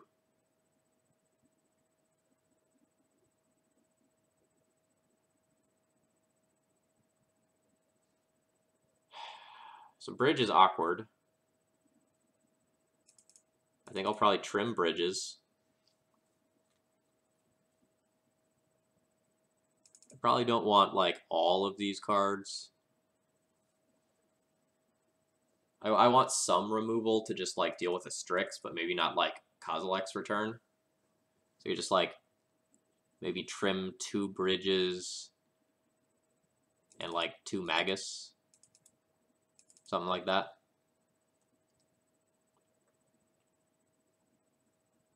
Berserker might be reasonable on the play.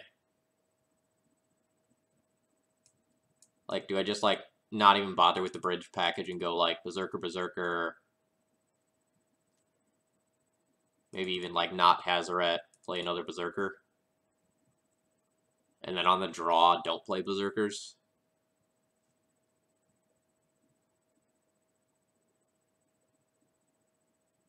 Let's try this.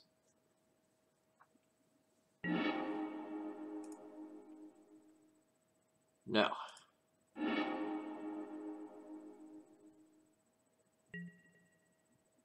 This is pretty bad. Chalice isn't even great against my opponent's deck. But I still probably keep it. My opponent mulliganed already. Magus. That's fine.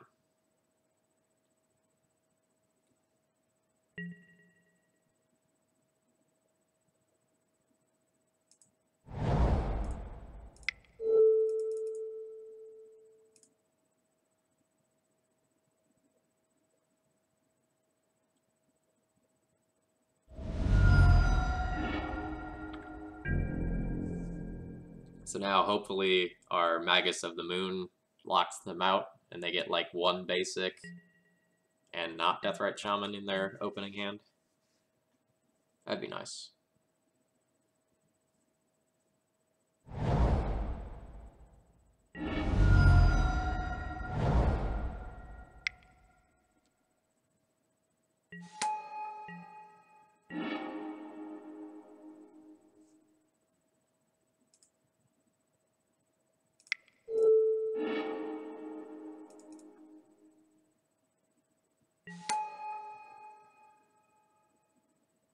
I should have done that differently. I should have, like, Chrome Mox imprinted that Spirit Guide and then left myself with the ability to cast another Simian Spirit Guide on the following turn.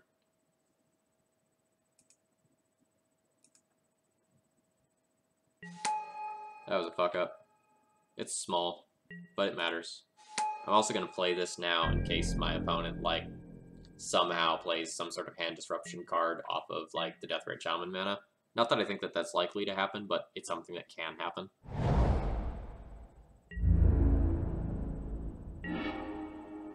Oh yeah, I haven't hated on Mist Hologriffin today yet, have I?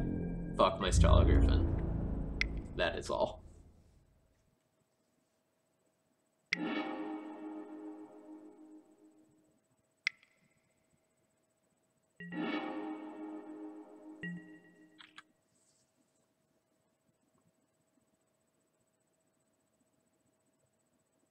I have lost to Mist Hologriffin in, like, way too many formats.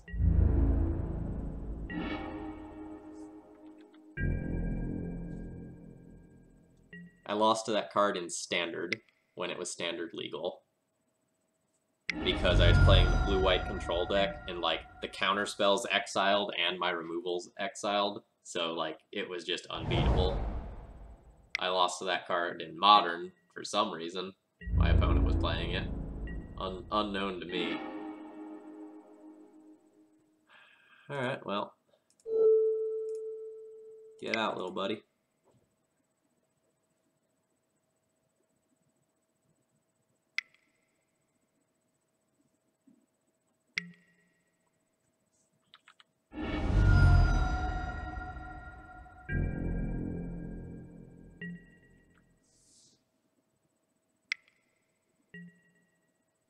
That's a bad sign.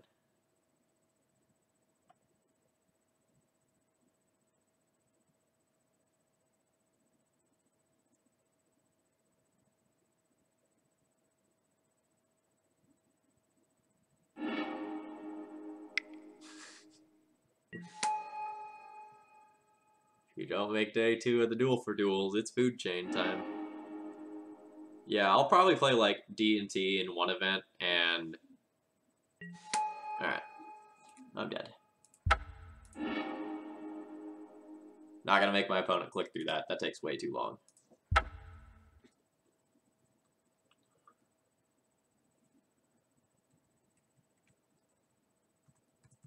Like, that's the first time I've played that matchup. But I imagine Food Chain is very favored. Like, the Food Chain matchup is very favored for the Food Chain player. Like, they have a lot of basics. They don't really care about Chalice or Blood Moon that much. So that means, like, the rest of my deck is kind of mediocre, too. If, like, the lock pieces don't slow them down too much.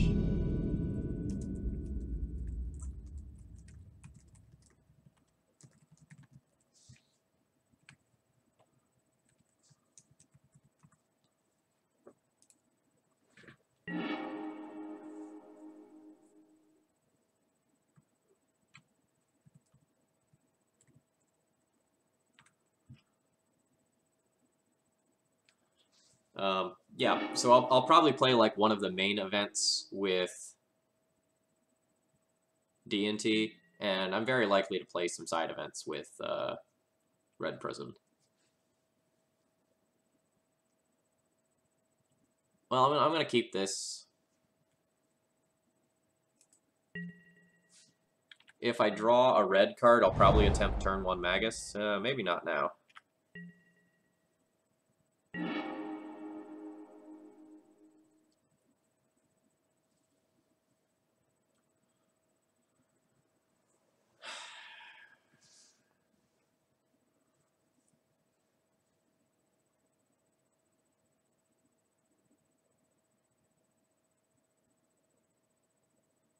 I think I just go Mountain Pass.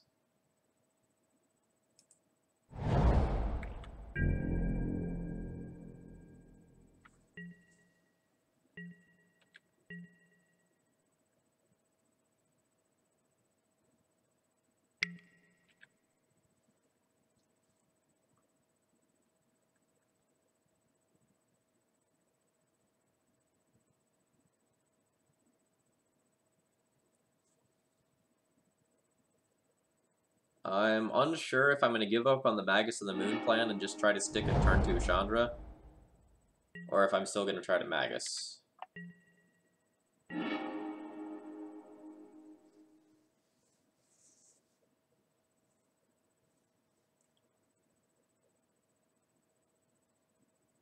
It's probably Moon time.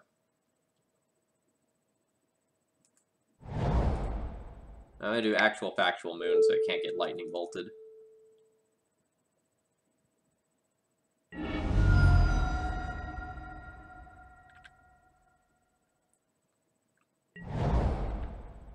Yeah, if it's like Sneak and Show or Miracles, either way, I'm hard-pressed to win this one at this point. Like, Miracles I can maybe beat with this Chandra, but Sneak and Show, like, they're just going to cast a big idiot, and it's going to beat me. I'm going to need a bridge.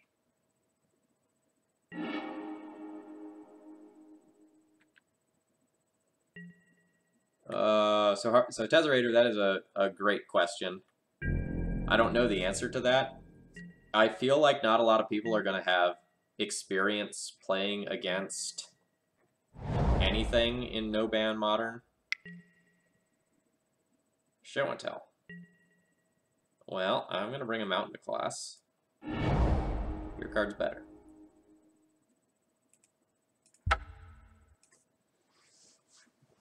Alright, so we kept a Blood Moon hand against a deck that was, like, good against Blood Moon. So I was on the draw and I lost to Tau XD. So game one, my moon isn't good enough.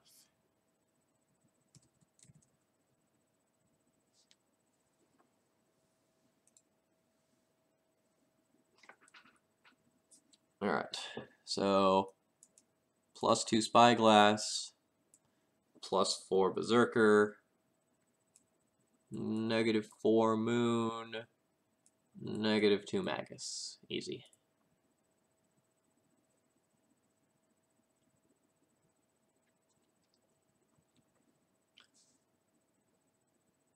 No bad modern isn't all turn 1 kills all day. There are some very, very, very aggressive decks, but like there are reasonable control decks as well. We've had a couple of no-ban modern events at the store. Tesserator has played in those. There's more variety there than I thought there would be.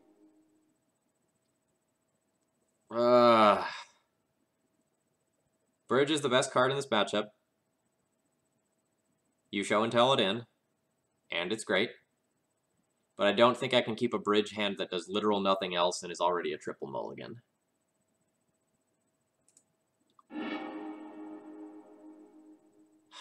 Man.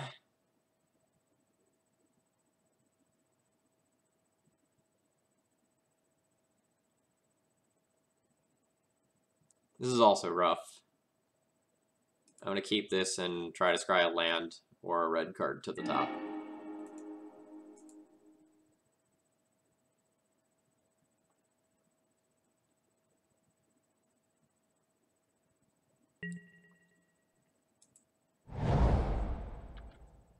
Harley, I think I have to keep this 6. Like, it is just full of hate, and I have enough mana sources that I can hit, and I can also hit off of a red card. So basically, I 100% get to keep my scry on top and try turn 2 Chalice of the Void.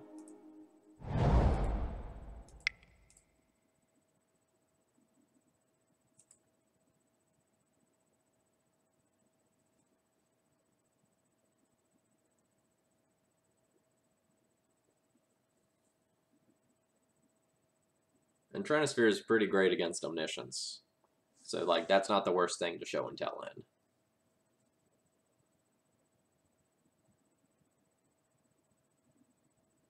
Oh, sorry, was that, that was in reference to the first hand. Yeah, I 100% shipped the first hand. I think the second one has to stay, though.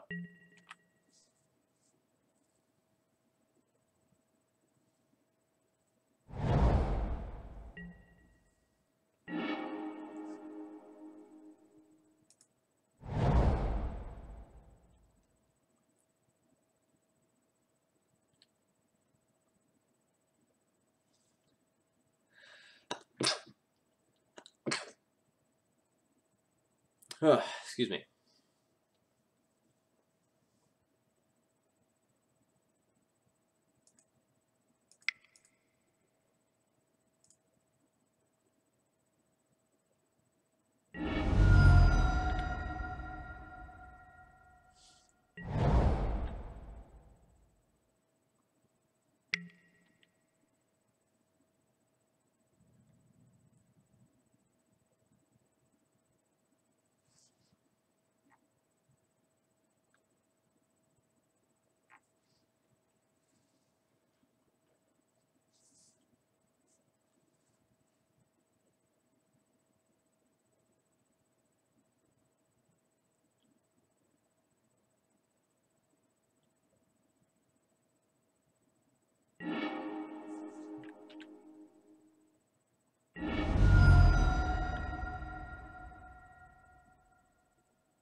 Alright, gotta get while the getting is good over there.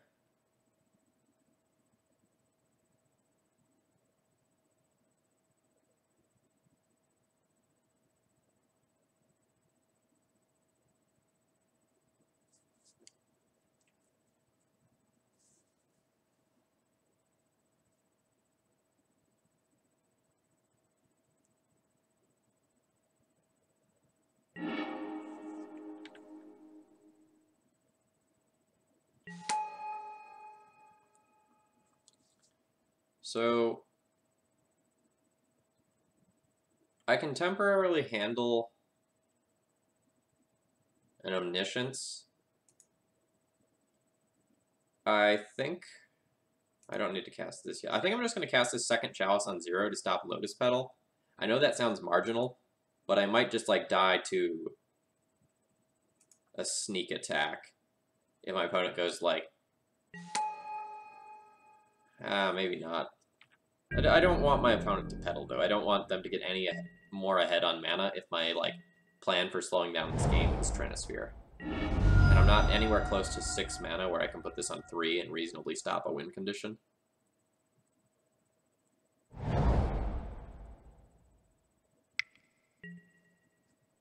Alright.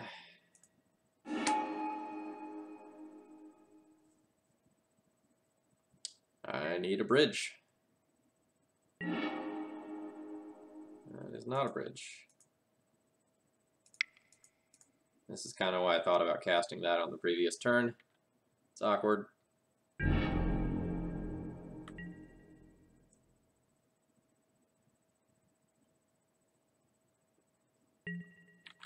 And now my opponent can just, like, draw 14, find a Force of Will, and I can't win.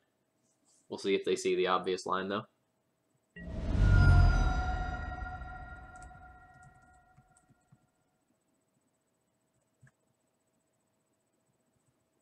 Well, I'm going to write myself down as a loss and be presently surprised if I'm wrong.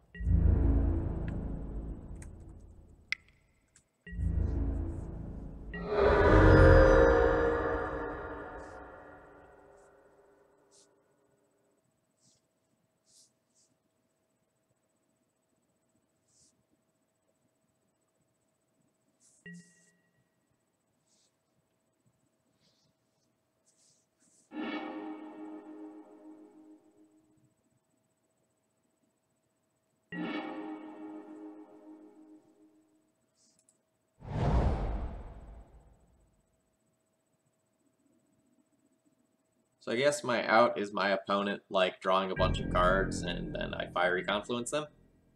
I accept this.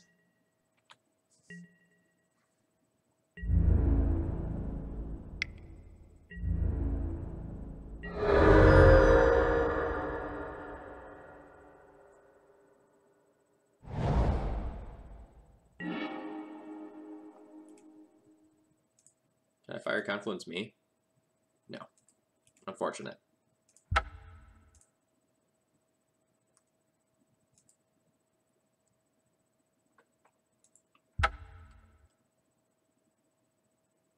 I should probably just drop this one and go into another one. But I don't really want to stream for more than like another hour, so I'll play this one out until I lose another.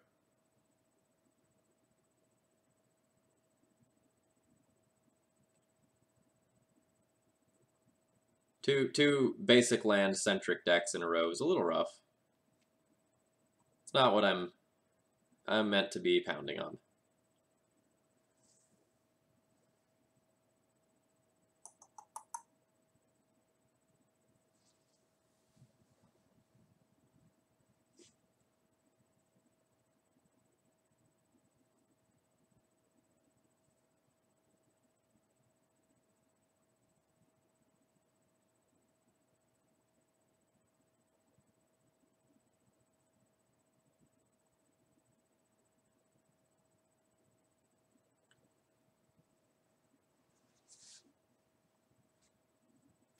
So while we wait, hello, my name's Phil Gallagher. I run Thraben University. We're big fans of taxation on this channel. Usually we're streaming death and taxes, although anything of that general ilk is pretty acceptable. So you'll see things like Soldier Stompy and Red Prison and Maverick, Dead Guy Ale on this channel as well. So if you're enjoying this sort of content and you like to see people having fun playing great Legacy, feel free to subscribe, follow, whatever. Alright. Playing against Arcs. Latin word for a citadel. Random trivia of the day. This produces a turn 1 Chalice of the Void, turn 2 Blood Moon? Or turn 1 Blood Moon, right? Yeah. I'm keeping this. And then depending on what my opponent does dictates what I do with my hand. What about land tax? I mean, if somebody donates for land tax, I'd play land tax. But I'm not, like, overly thrilled on the card, generally speaking.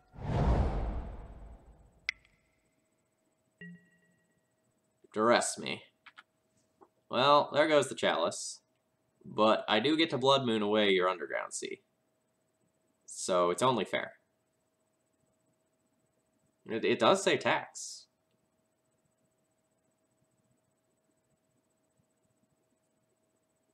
He's got me there. Ugh. I don't love Parfait.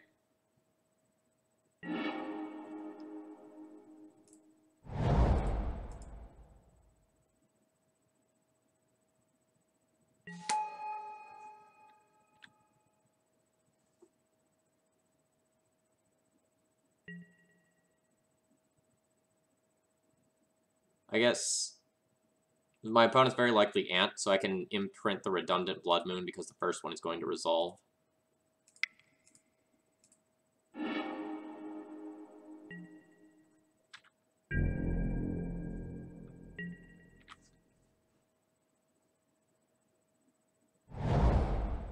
Beat an opponent with Yu-Gi-Oh cards. Feels good.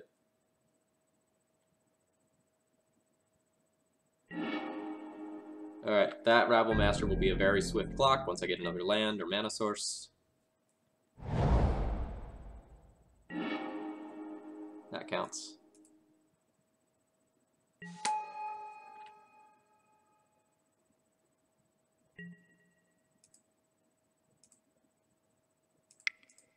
I don't know why, like, they're framing the Blood Moon, but whatever.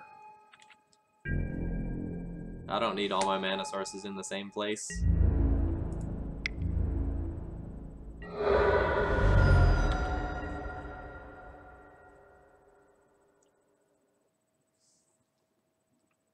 Opponent gives up. Alright, so probably playing against Ant. It's on the draw, and I win. Against Arcs. Game 1. Blood Moon. Win.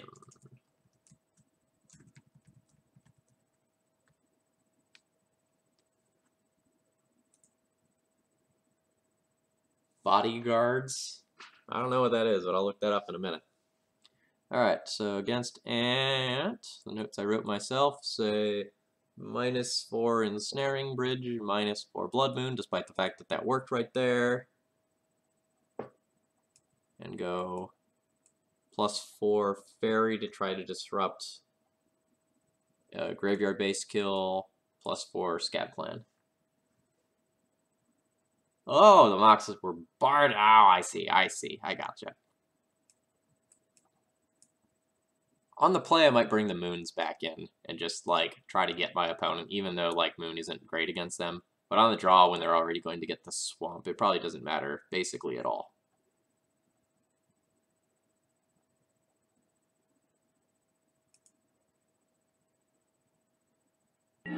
Turn 1 Scab Clan or Re-Riot.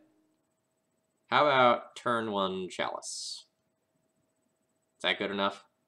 How about turn 1 2 Chalices?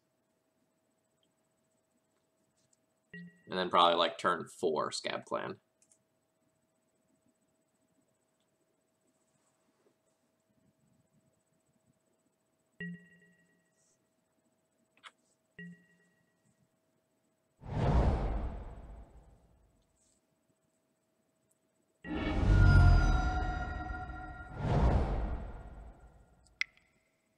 Just no respect for the Blood Moon.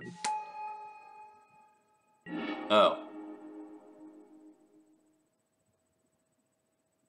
Not Ant. I voted to rest me, though. So this is slow depths. So I just, like, sideboarded like a baboon. Got me.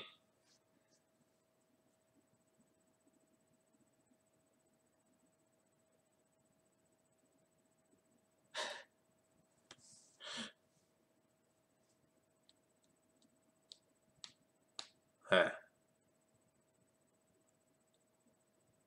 Slow depths wouldn't... Do slow depths play blue? I didn't pay attention to that deck list very much. I thought that was still, like, black-green. So is my opponent just, like, some random, like, fucking pile deck that just, like, played a 1 of Duress? Fuck.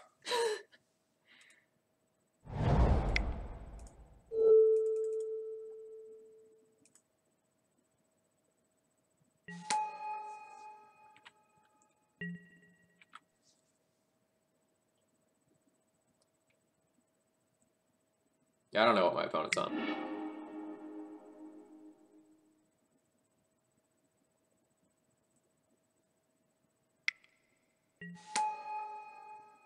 Yeah, alright, it is some fucking pile deck with the Duress.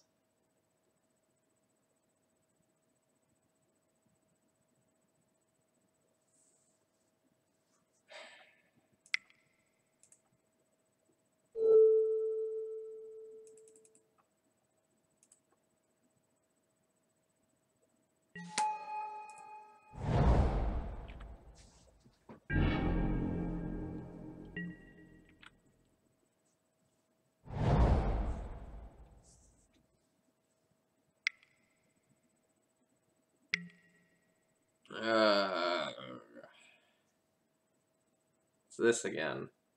But why is my opponent fetching fucking terribly? Like, they're a deck with infinite fucking basics. Why would you fetch Underground Seas when you can just, like, play around my Blood Moon effects? Mist Hollow Daddy, indeed.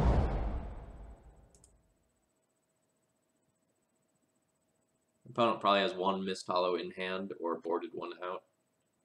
Oh, maybe not.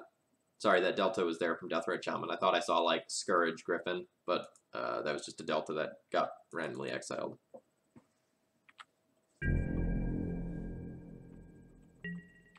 Yeah, Manipulate Fate is insane in Food Chain. There aren't very many decks that can take advantage of that card, but when that card is a draw 4, it is absurd. Ah, now you get a basic.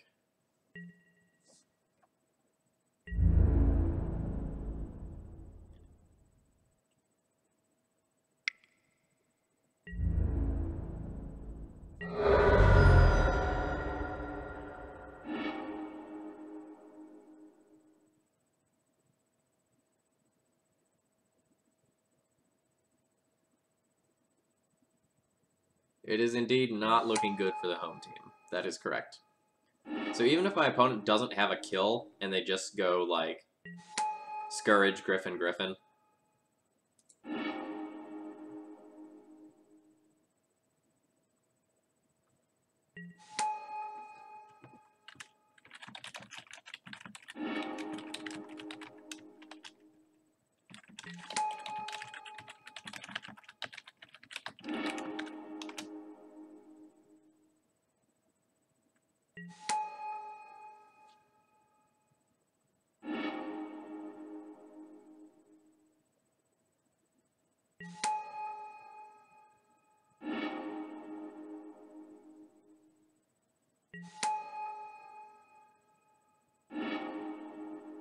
So I asked my opponent if they had a kill, and they just didn't respond. So I guess I'll just wait here.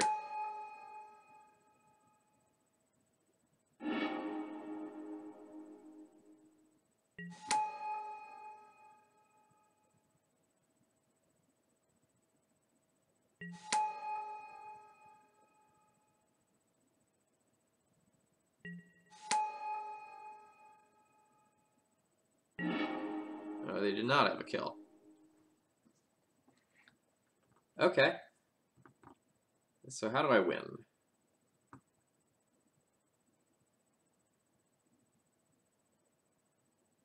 I can't actually get rid of any of these because if I try to use like Chandra as a removal spell, it just like my opponent uses Food Chain to exile it at instant speed and then it's just protected. So I can't deal with any of them. Yeah, I'm gonna have to bridge.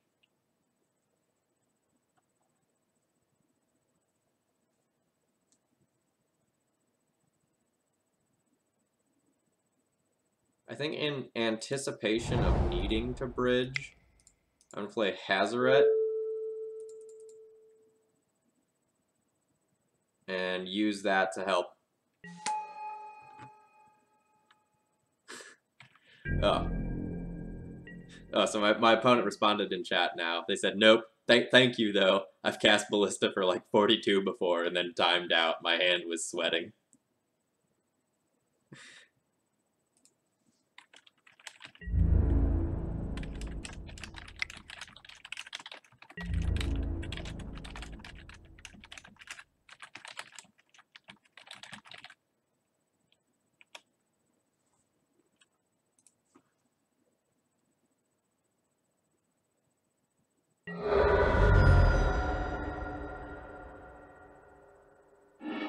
My opponent just missed 3 points of damage, right? Like, this can attack in 2 safely because Hazaret can't attack or block.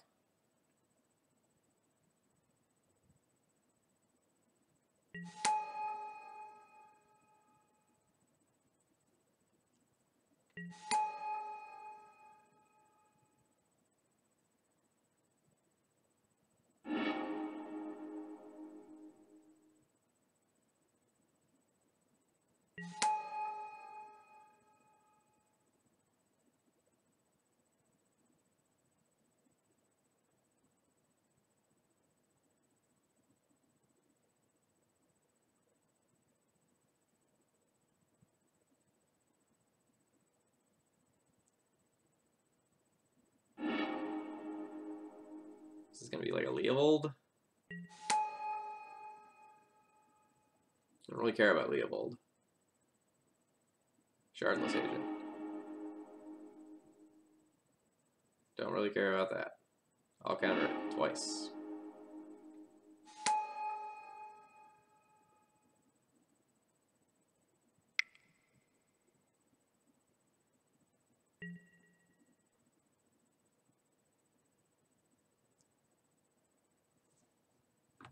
So this one won't get anything spicy. This is just going to be like a random draw card.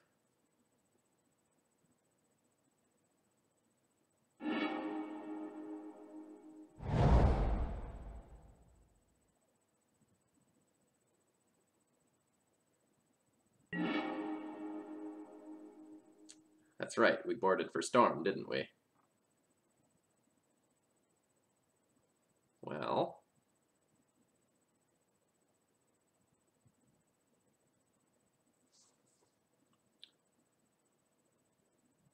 the Fairy is actually a good draw in some ways. It might save me a point of damage or two. Because like my opponent can go to drain me with Deathrite Shaman and I can Fairy away two cards. That's humorous.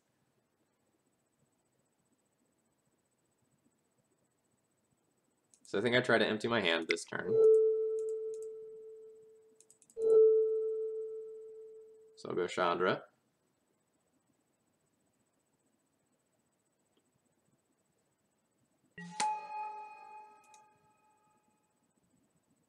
Plus for mana.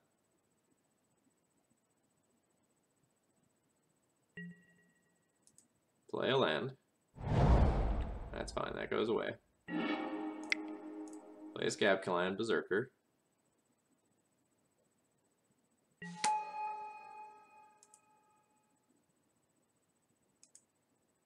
Cast this for 0 just so my Hazaret can block.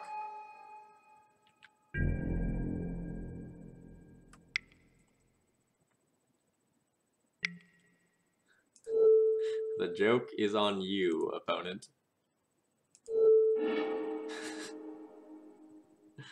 May have boarded for the wrong deck. Got him.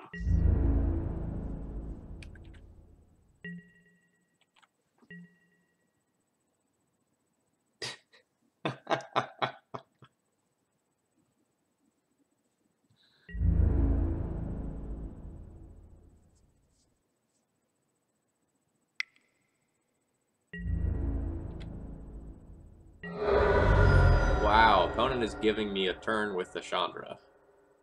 I do not know if that is correct. That's going to give me 2 looks at a bridge instead of 1.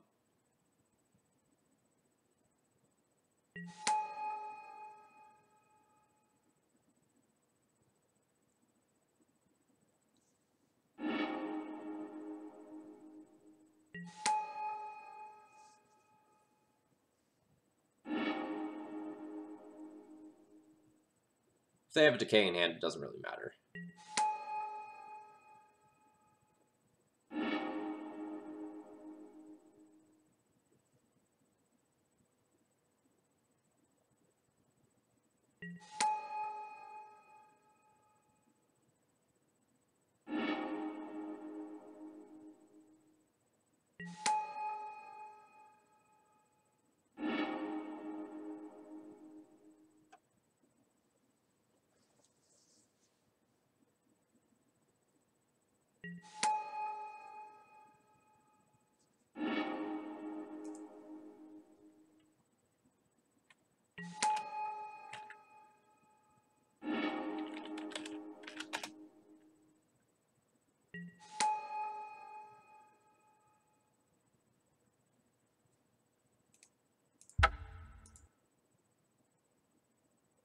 I just asked the opponent if they had Emrakul, and I'll concede to that.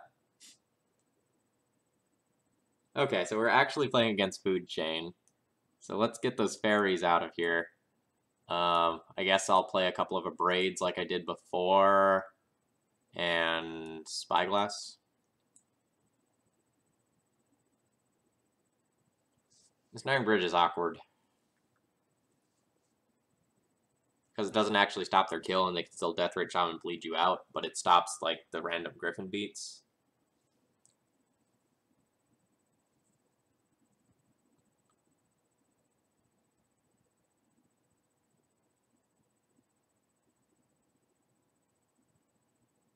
I'll just try to get aggressive.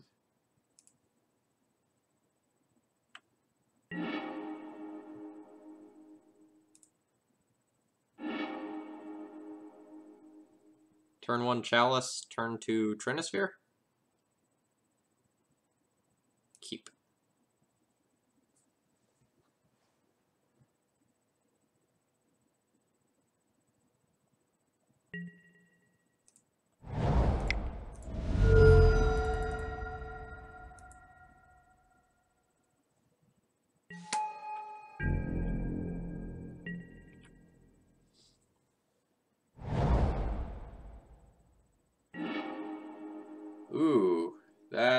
Ooh, which is better? Probably Magus. Early Magus before they get basics can be followed up by Trinisphere, whereas the other way around doesn't work as well.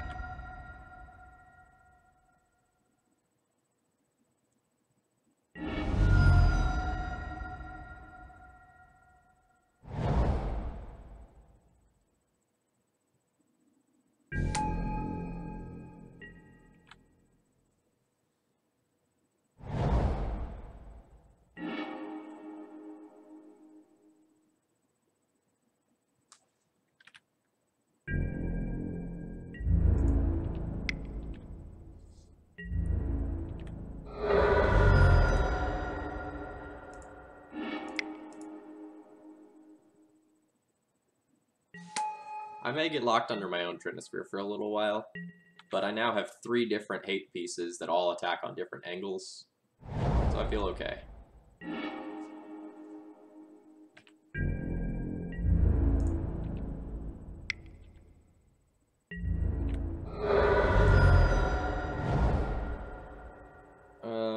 Do I want to put another Chalice on one? I don't think so. I'd like to put a Chalice on 2 for Manipulate Fate if I draw another land.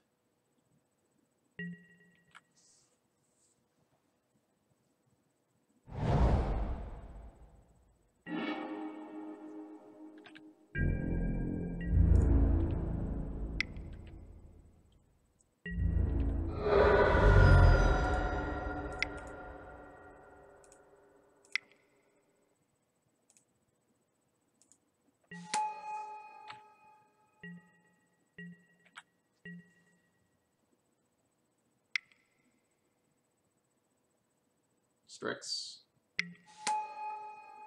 Alright. My aggression has been stopped. No, it hasn't. Do I want to just Chalice on 2 first, though?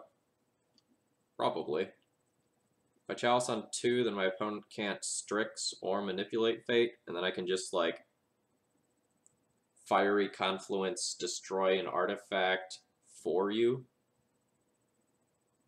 Do I have my opponent dead next turn if I just Confluence? So, like, destroy an artifact for you. I'll hit for 6 this turn. And then I can hit for 8 next turn. That is just lethal.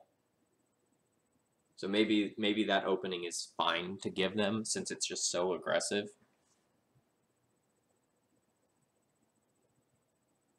Six, 12, 13, 14. No, it's not lethal because I lose 2 damage. This is like 6, 12, 13, 14, but it's only 12 if I use an artifact mode. So I do want to go ahead and Chalice on 2.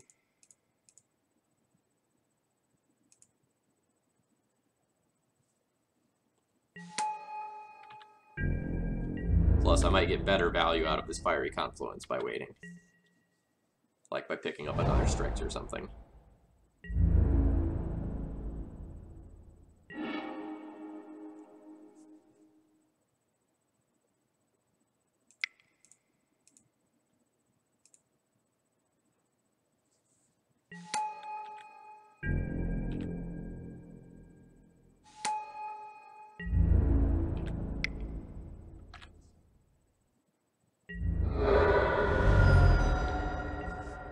Now I have my opponent dead in 2 turns just with Confluences to the Dome. Everything else can be irrelevant.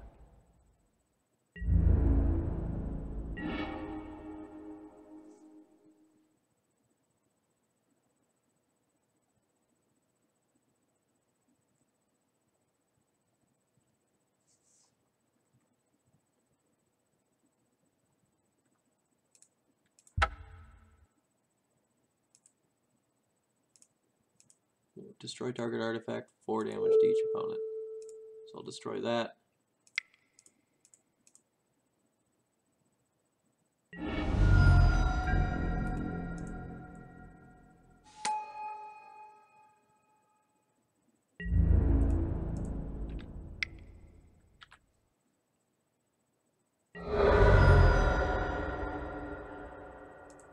Alright, kinda stole that one. That matchup did not feel good. Alright, so it's on the draw. Yeah, it's on the draw for game 2 and lost. Then I was on play for game 3 and won. So game 2, sideboard for Ant and lost. Game 3, win with Moon and Chalice.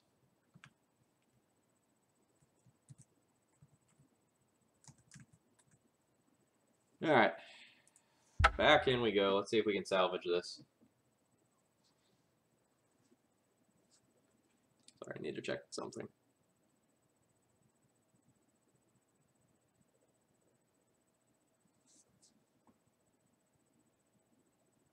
Got some messages from Bob.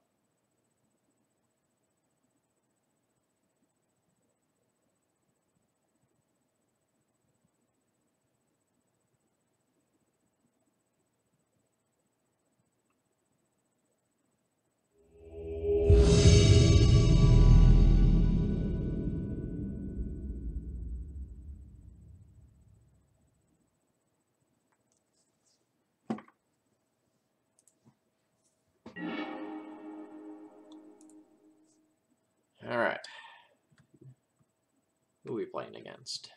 Dilly G10. No data on my opponent. But I'm on the play and I get to do a turn 1 Trinisphere. But my hand does nothing else. I don't care. Turn 1 Trinisphere is awesome.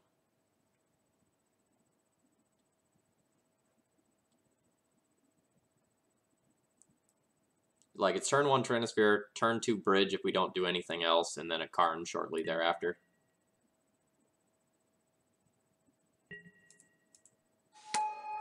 Oh, an opponent is F6, so like this Trinisphere just resolves. Super time walk.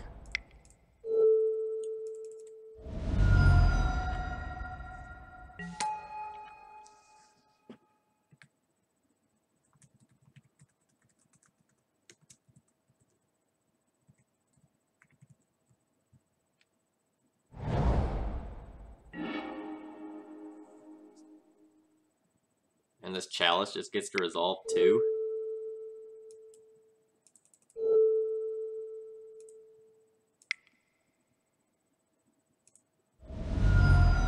Poor little buddy on the other side of the table. This is probably a beating. Alright. Opponent is on a blue deck.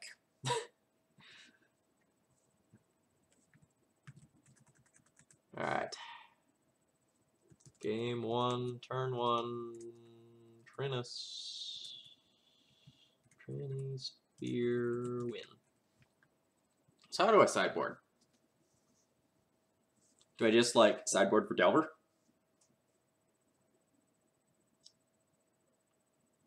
Do I just ship back the same 75? Or is the same 60?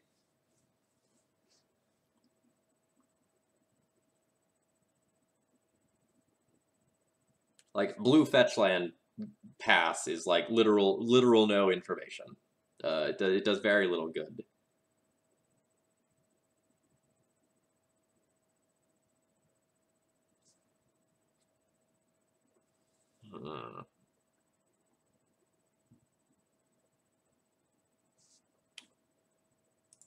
I'm just gonna run it back.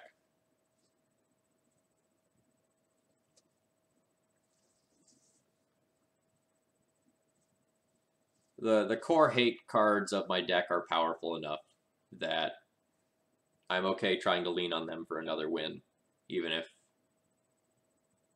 some of the cards aren't the best against my opponent.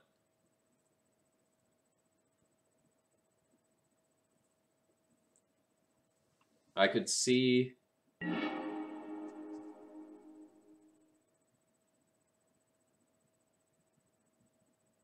Alright, so I'm going to keep this. I don't know the exact sequencing that I'm going to do. It probably involves a turn 1 Chalice one way or another.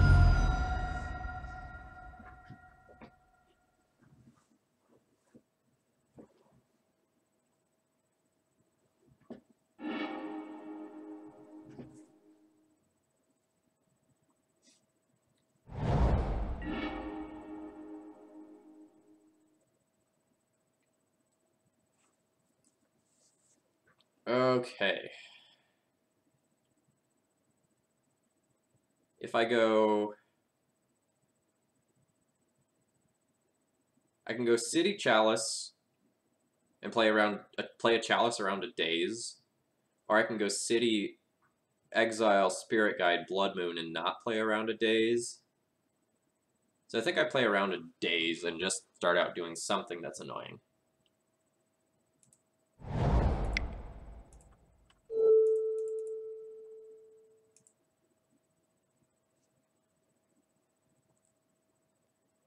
It's kind of awkward because, like, I'm playing out this city and I have a few... Ooh, Spell Pierce. Nope.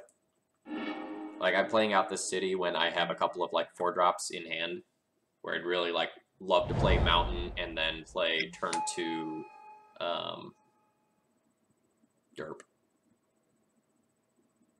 Turn 2 4-drop.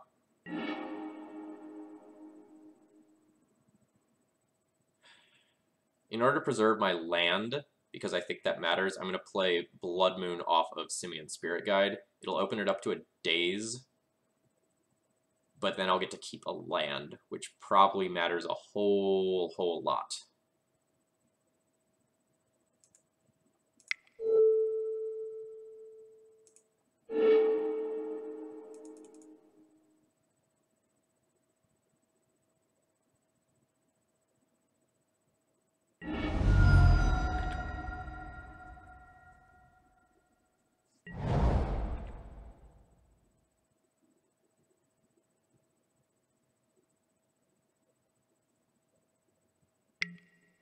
Second spell pierce. Rough.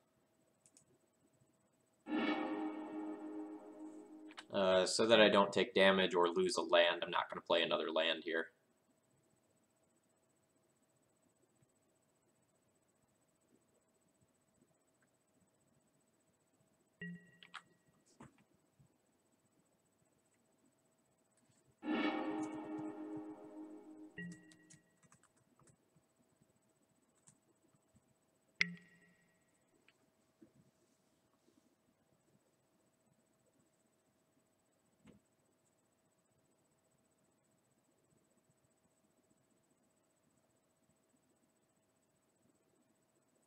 So I do have the, like, Hazaret and Bridge combo.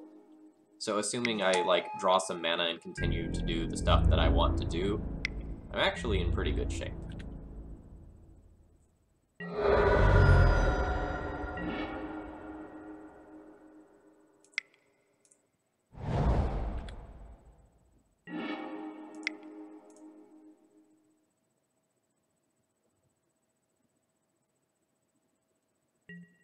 Ugh, third counterspell of the game is rough. My chances of winning just dropped like 30%, especially if this Delver flips from the Ponder setup. Yep. So now I'll need to draw a Sweeper or a Bridge, or I'm just, like, stone cold dead. This is going to be a Gurmag Angler.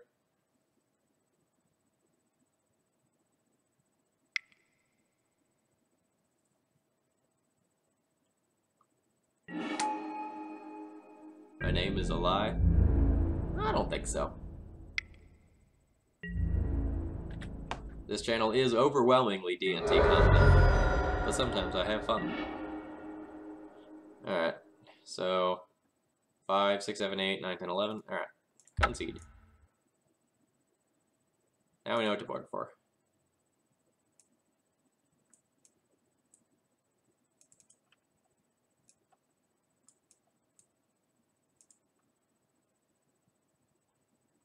Yeah, but it's the same philosophy, Goblin Guy.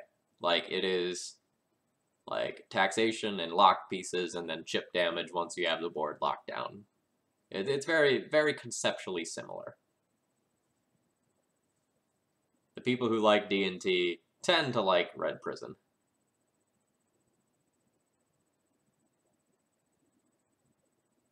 No, I bought this deck of my own accord. I own this on paper. I thought this deck has been really good for like a year. And now other people are starting to agree with me and play it. The meta's changed a little bit, like increasing its position even more. Yes. I will keep this.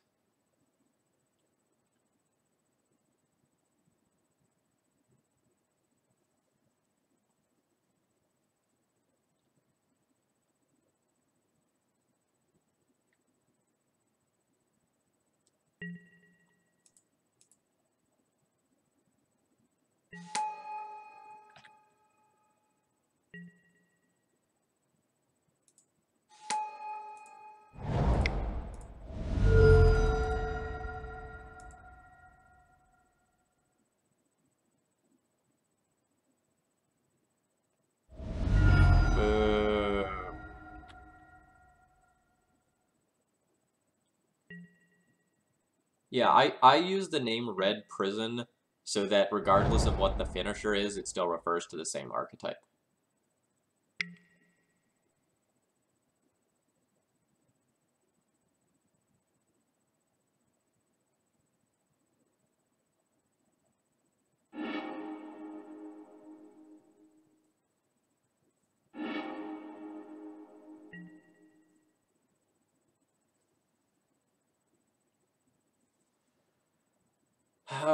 Do I want to play the Simian Spirit Guide?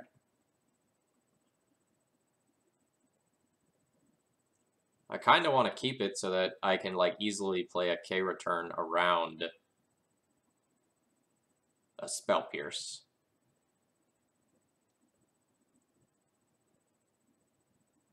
I also don't really want to take 2 to play this, just to, like, have it lightning bolted or something.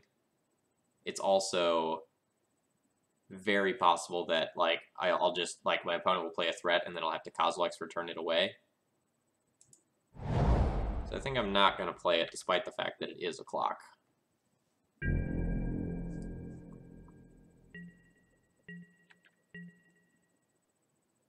Yeah, Moon Stompy is fine.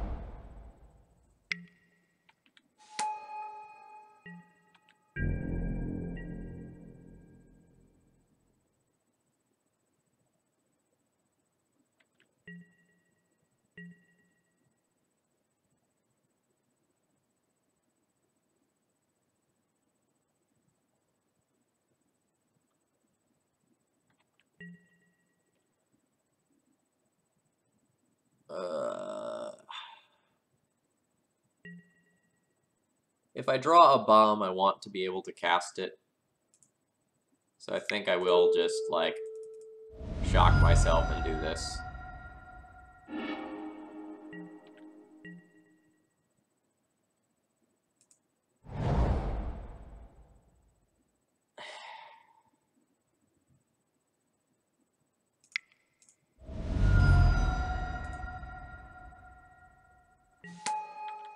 Alright, fine. I'm winning with literal apes now.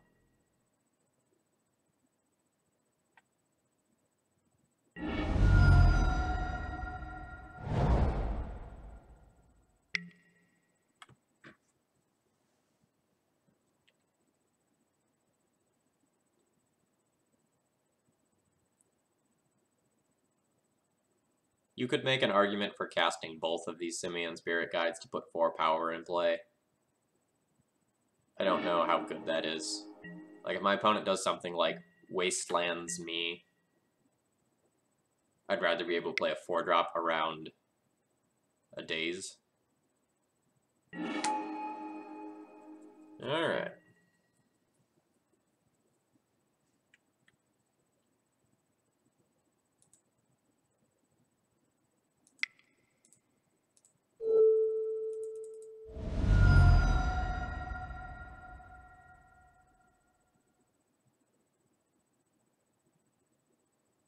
Please don't force me.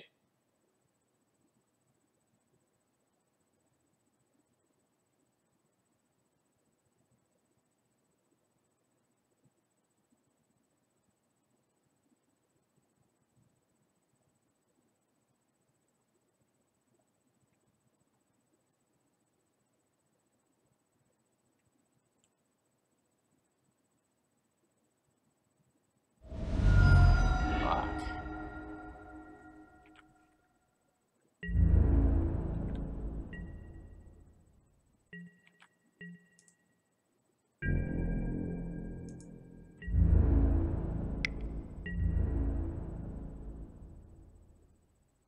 I'll take this hit and then block on subsequent turns.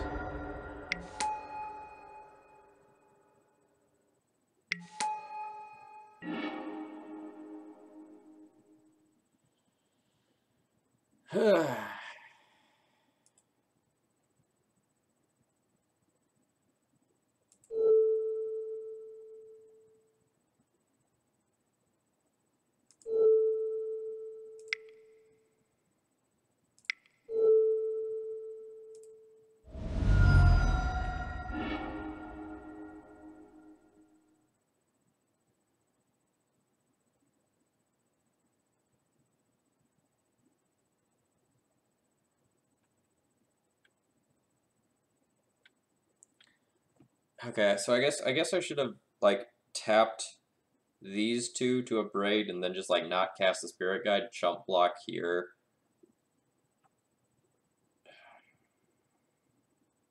So now I'm priced into, like, casting this because of my fuck up. When maybe it wasn't the best.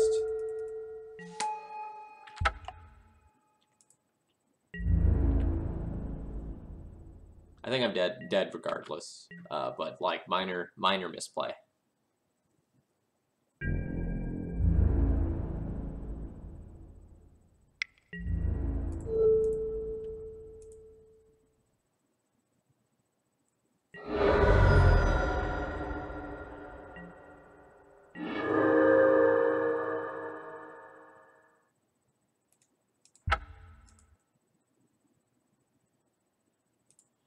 Ugh, this league was a beating.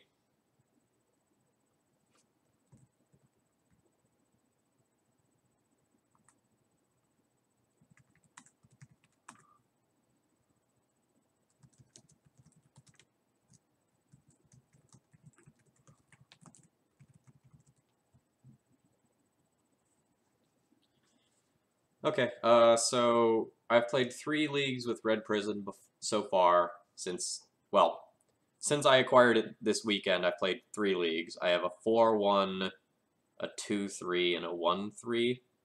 So that's not the best. A couple losses were avoidable if I had played differently. Not necessarily tonight per se, but like in my previous league, there were definitely mistakes that I made. And here I made some micro errors that probably didn't matter in the grand scheme of things because I was already losing those games, but I definitely made mistakes. I still have some learning to do with this deck. And I also did hit some tough mulligans tonight, and that happens. I said I was going to stream till 10, though, so, like, screw it. Let's play one more. Like, let's see if I can redeem this and at least turn this into a 2-3, right? Like, I've already paid for this. Might as well give the folks their entertainment.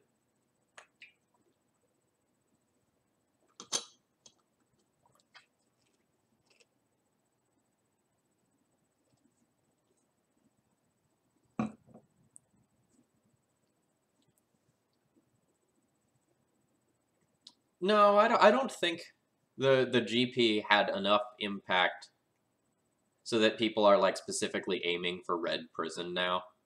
I think in getting paired against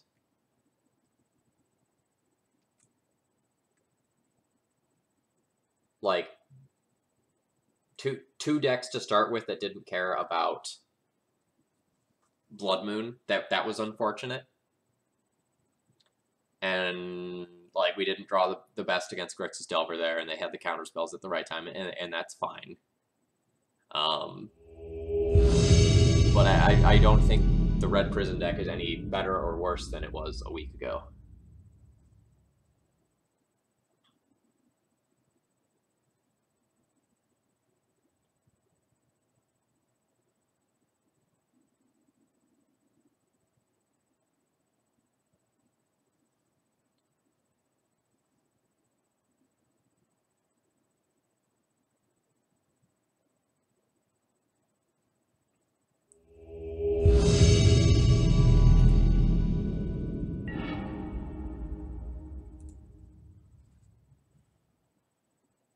This hand does nothing. This one's going to go back.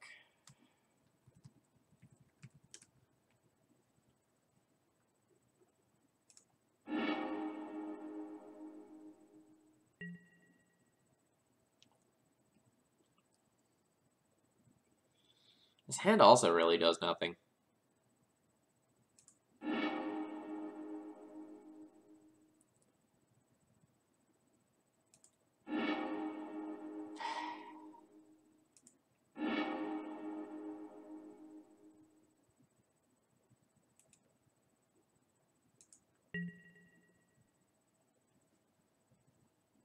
I am just going to pass my turn and then concede to my opponent after I get some information about what they're doing. I give up on this game.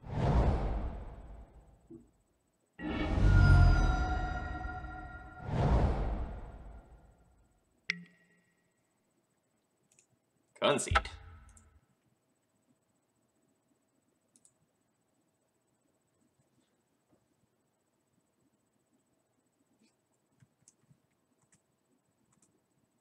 Alright, so I was on play and I lost.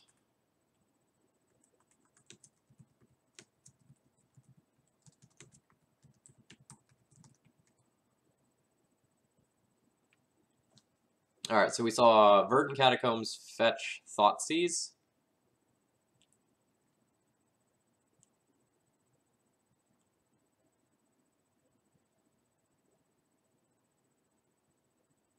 Could be a Reanimator deck. Could be like a Turbo Depths deck.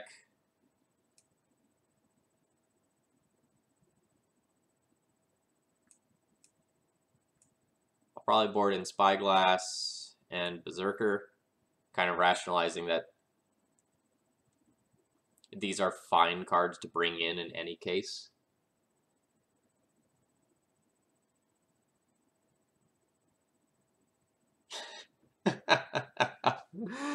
Northwest Wind, I get that sort of thing a lot. I understand completely. So I think I'll probably bring in these 6 cards when I'm on the play. And kind of like trim some assorted things. So like maybe trim 1 bridge, maybe trim the P and K, trim a confluence.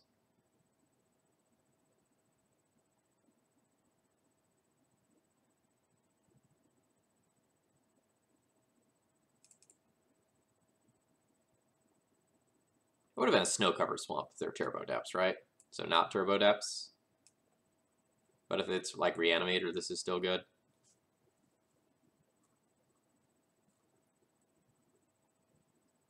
Maybe the Spyglass is ambitious.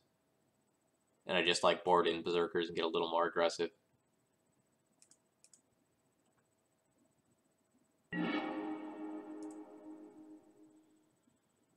Turn 1, Blood Moon.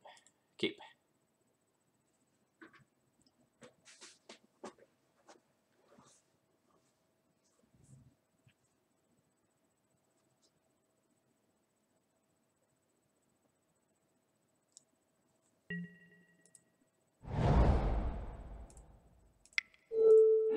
And we'll cast the actual factual Blood Moon since it's harder to remove.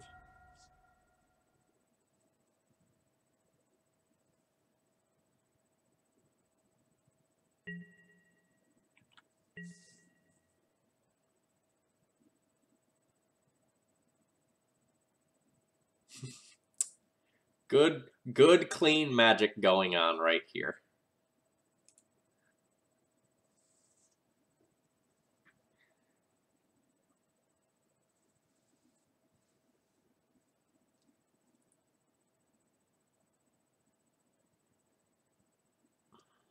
Do I want all these Scab Clans on the draw? They're not as good on the draw, especially if my opponent does actually have some creatures, but whatever, this is fine.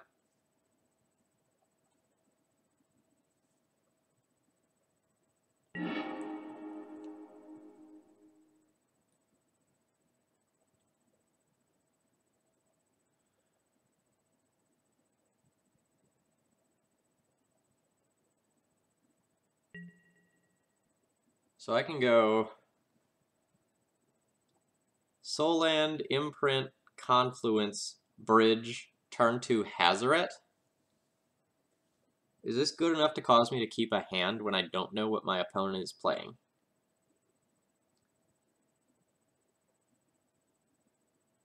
My opponent has hand disruption, and I feel like if this hand gets Thoughtseized, it just does stone cold nothing. So I should probably mulligan this and try to find like a more reasonable hate hand.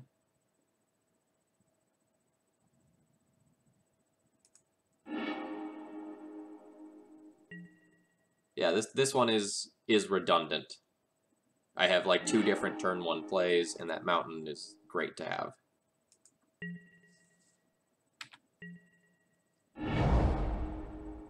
Ooh, so it was a lands deck.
Ooh, my opponent naturally had 2 basics.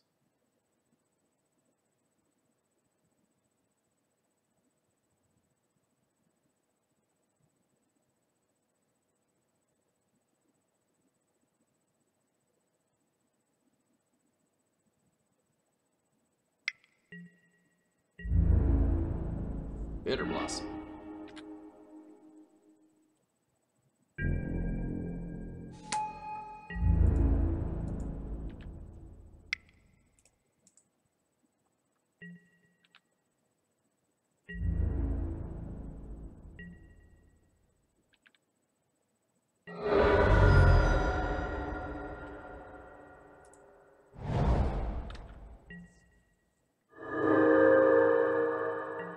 Yes, double natural basics is very lucky. My opponent probably only has those 2 basics.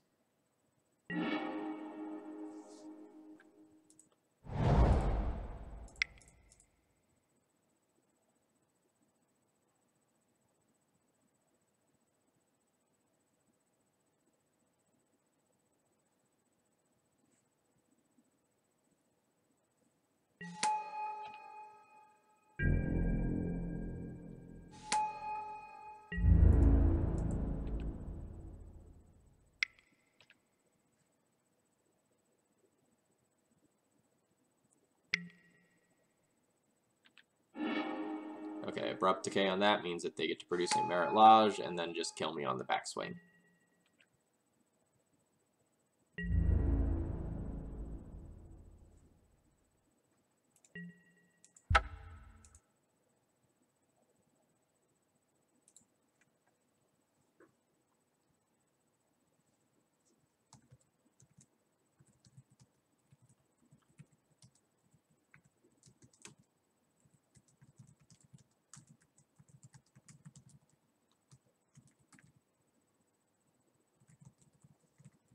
All right, sorry, let me update my spreadsheet from that round real quick.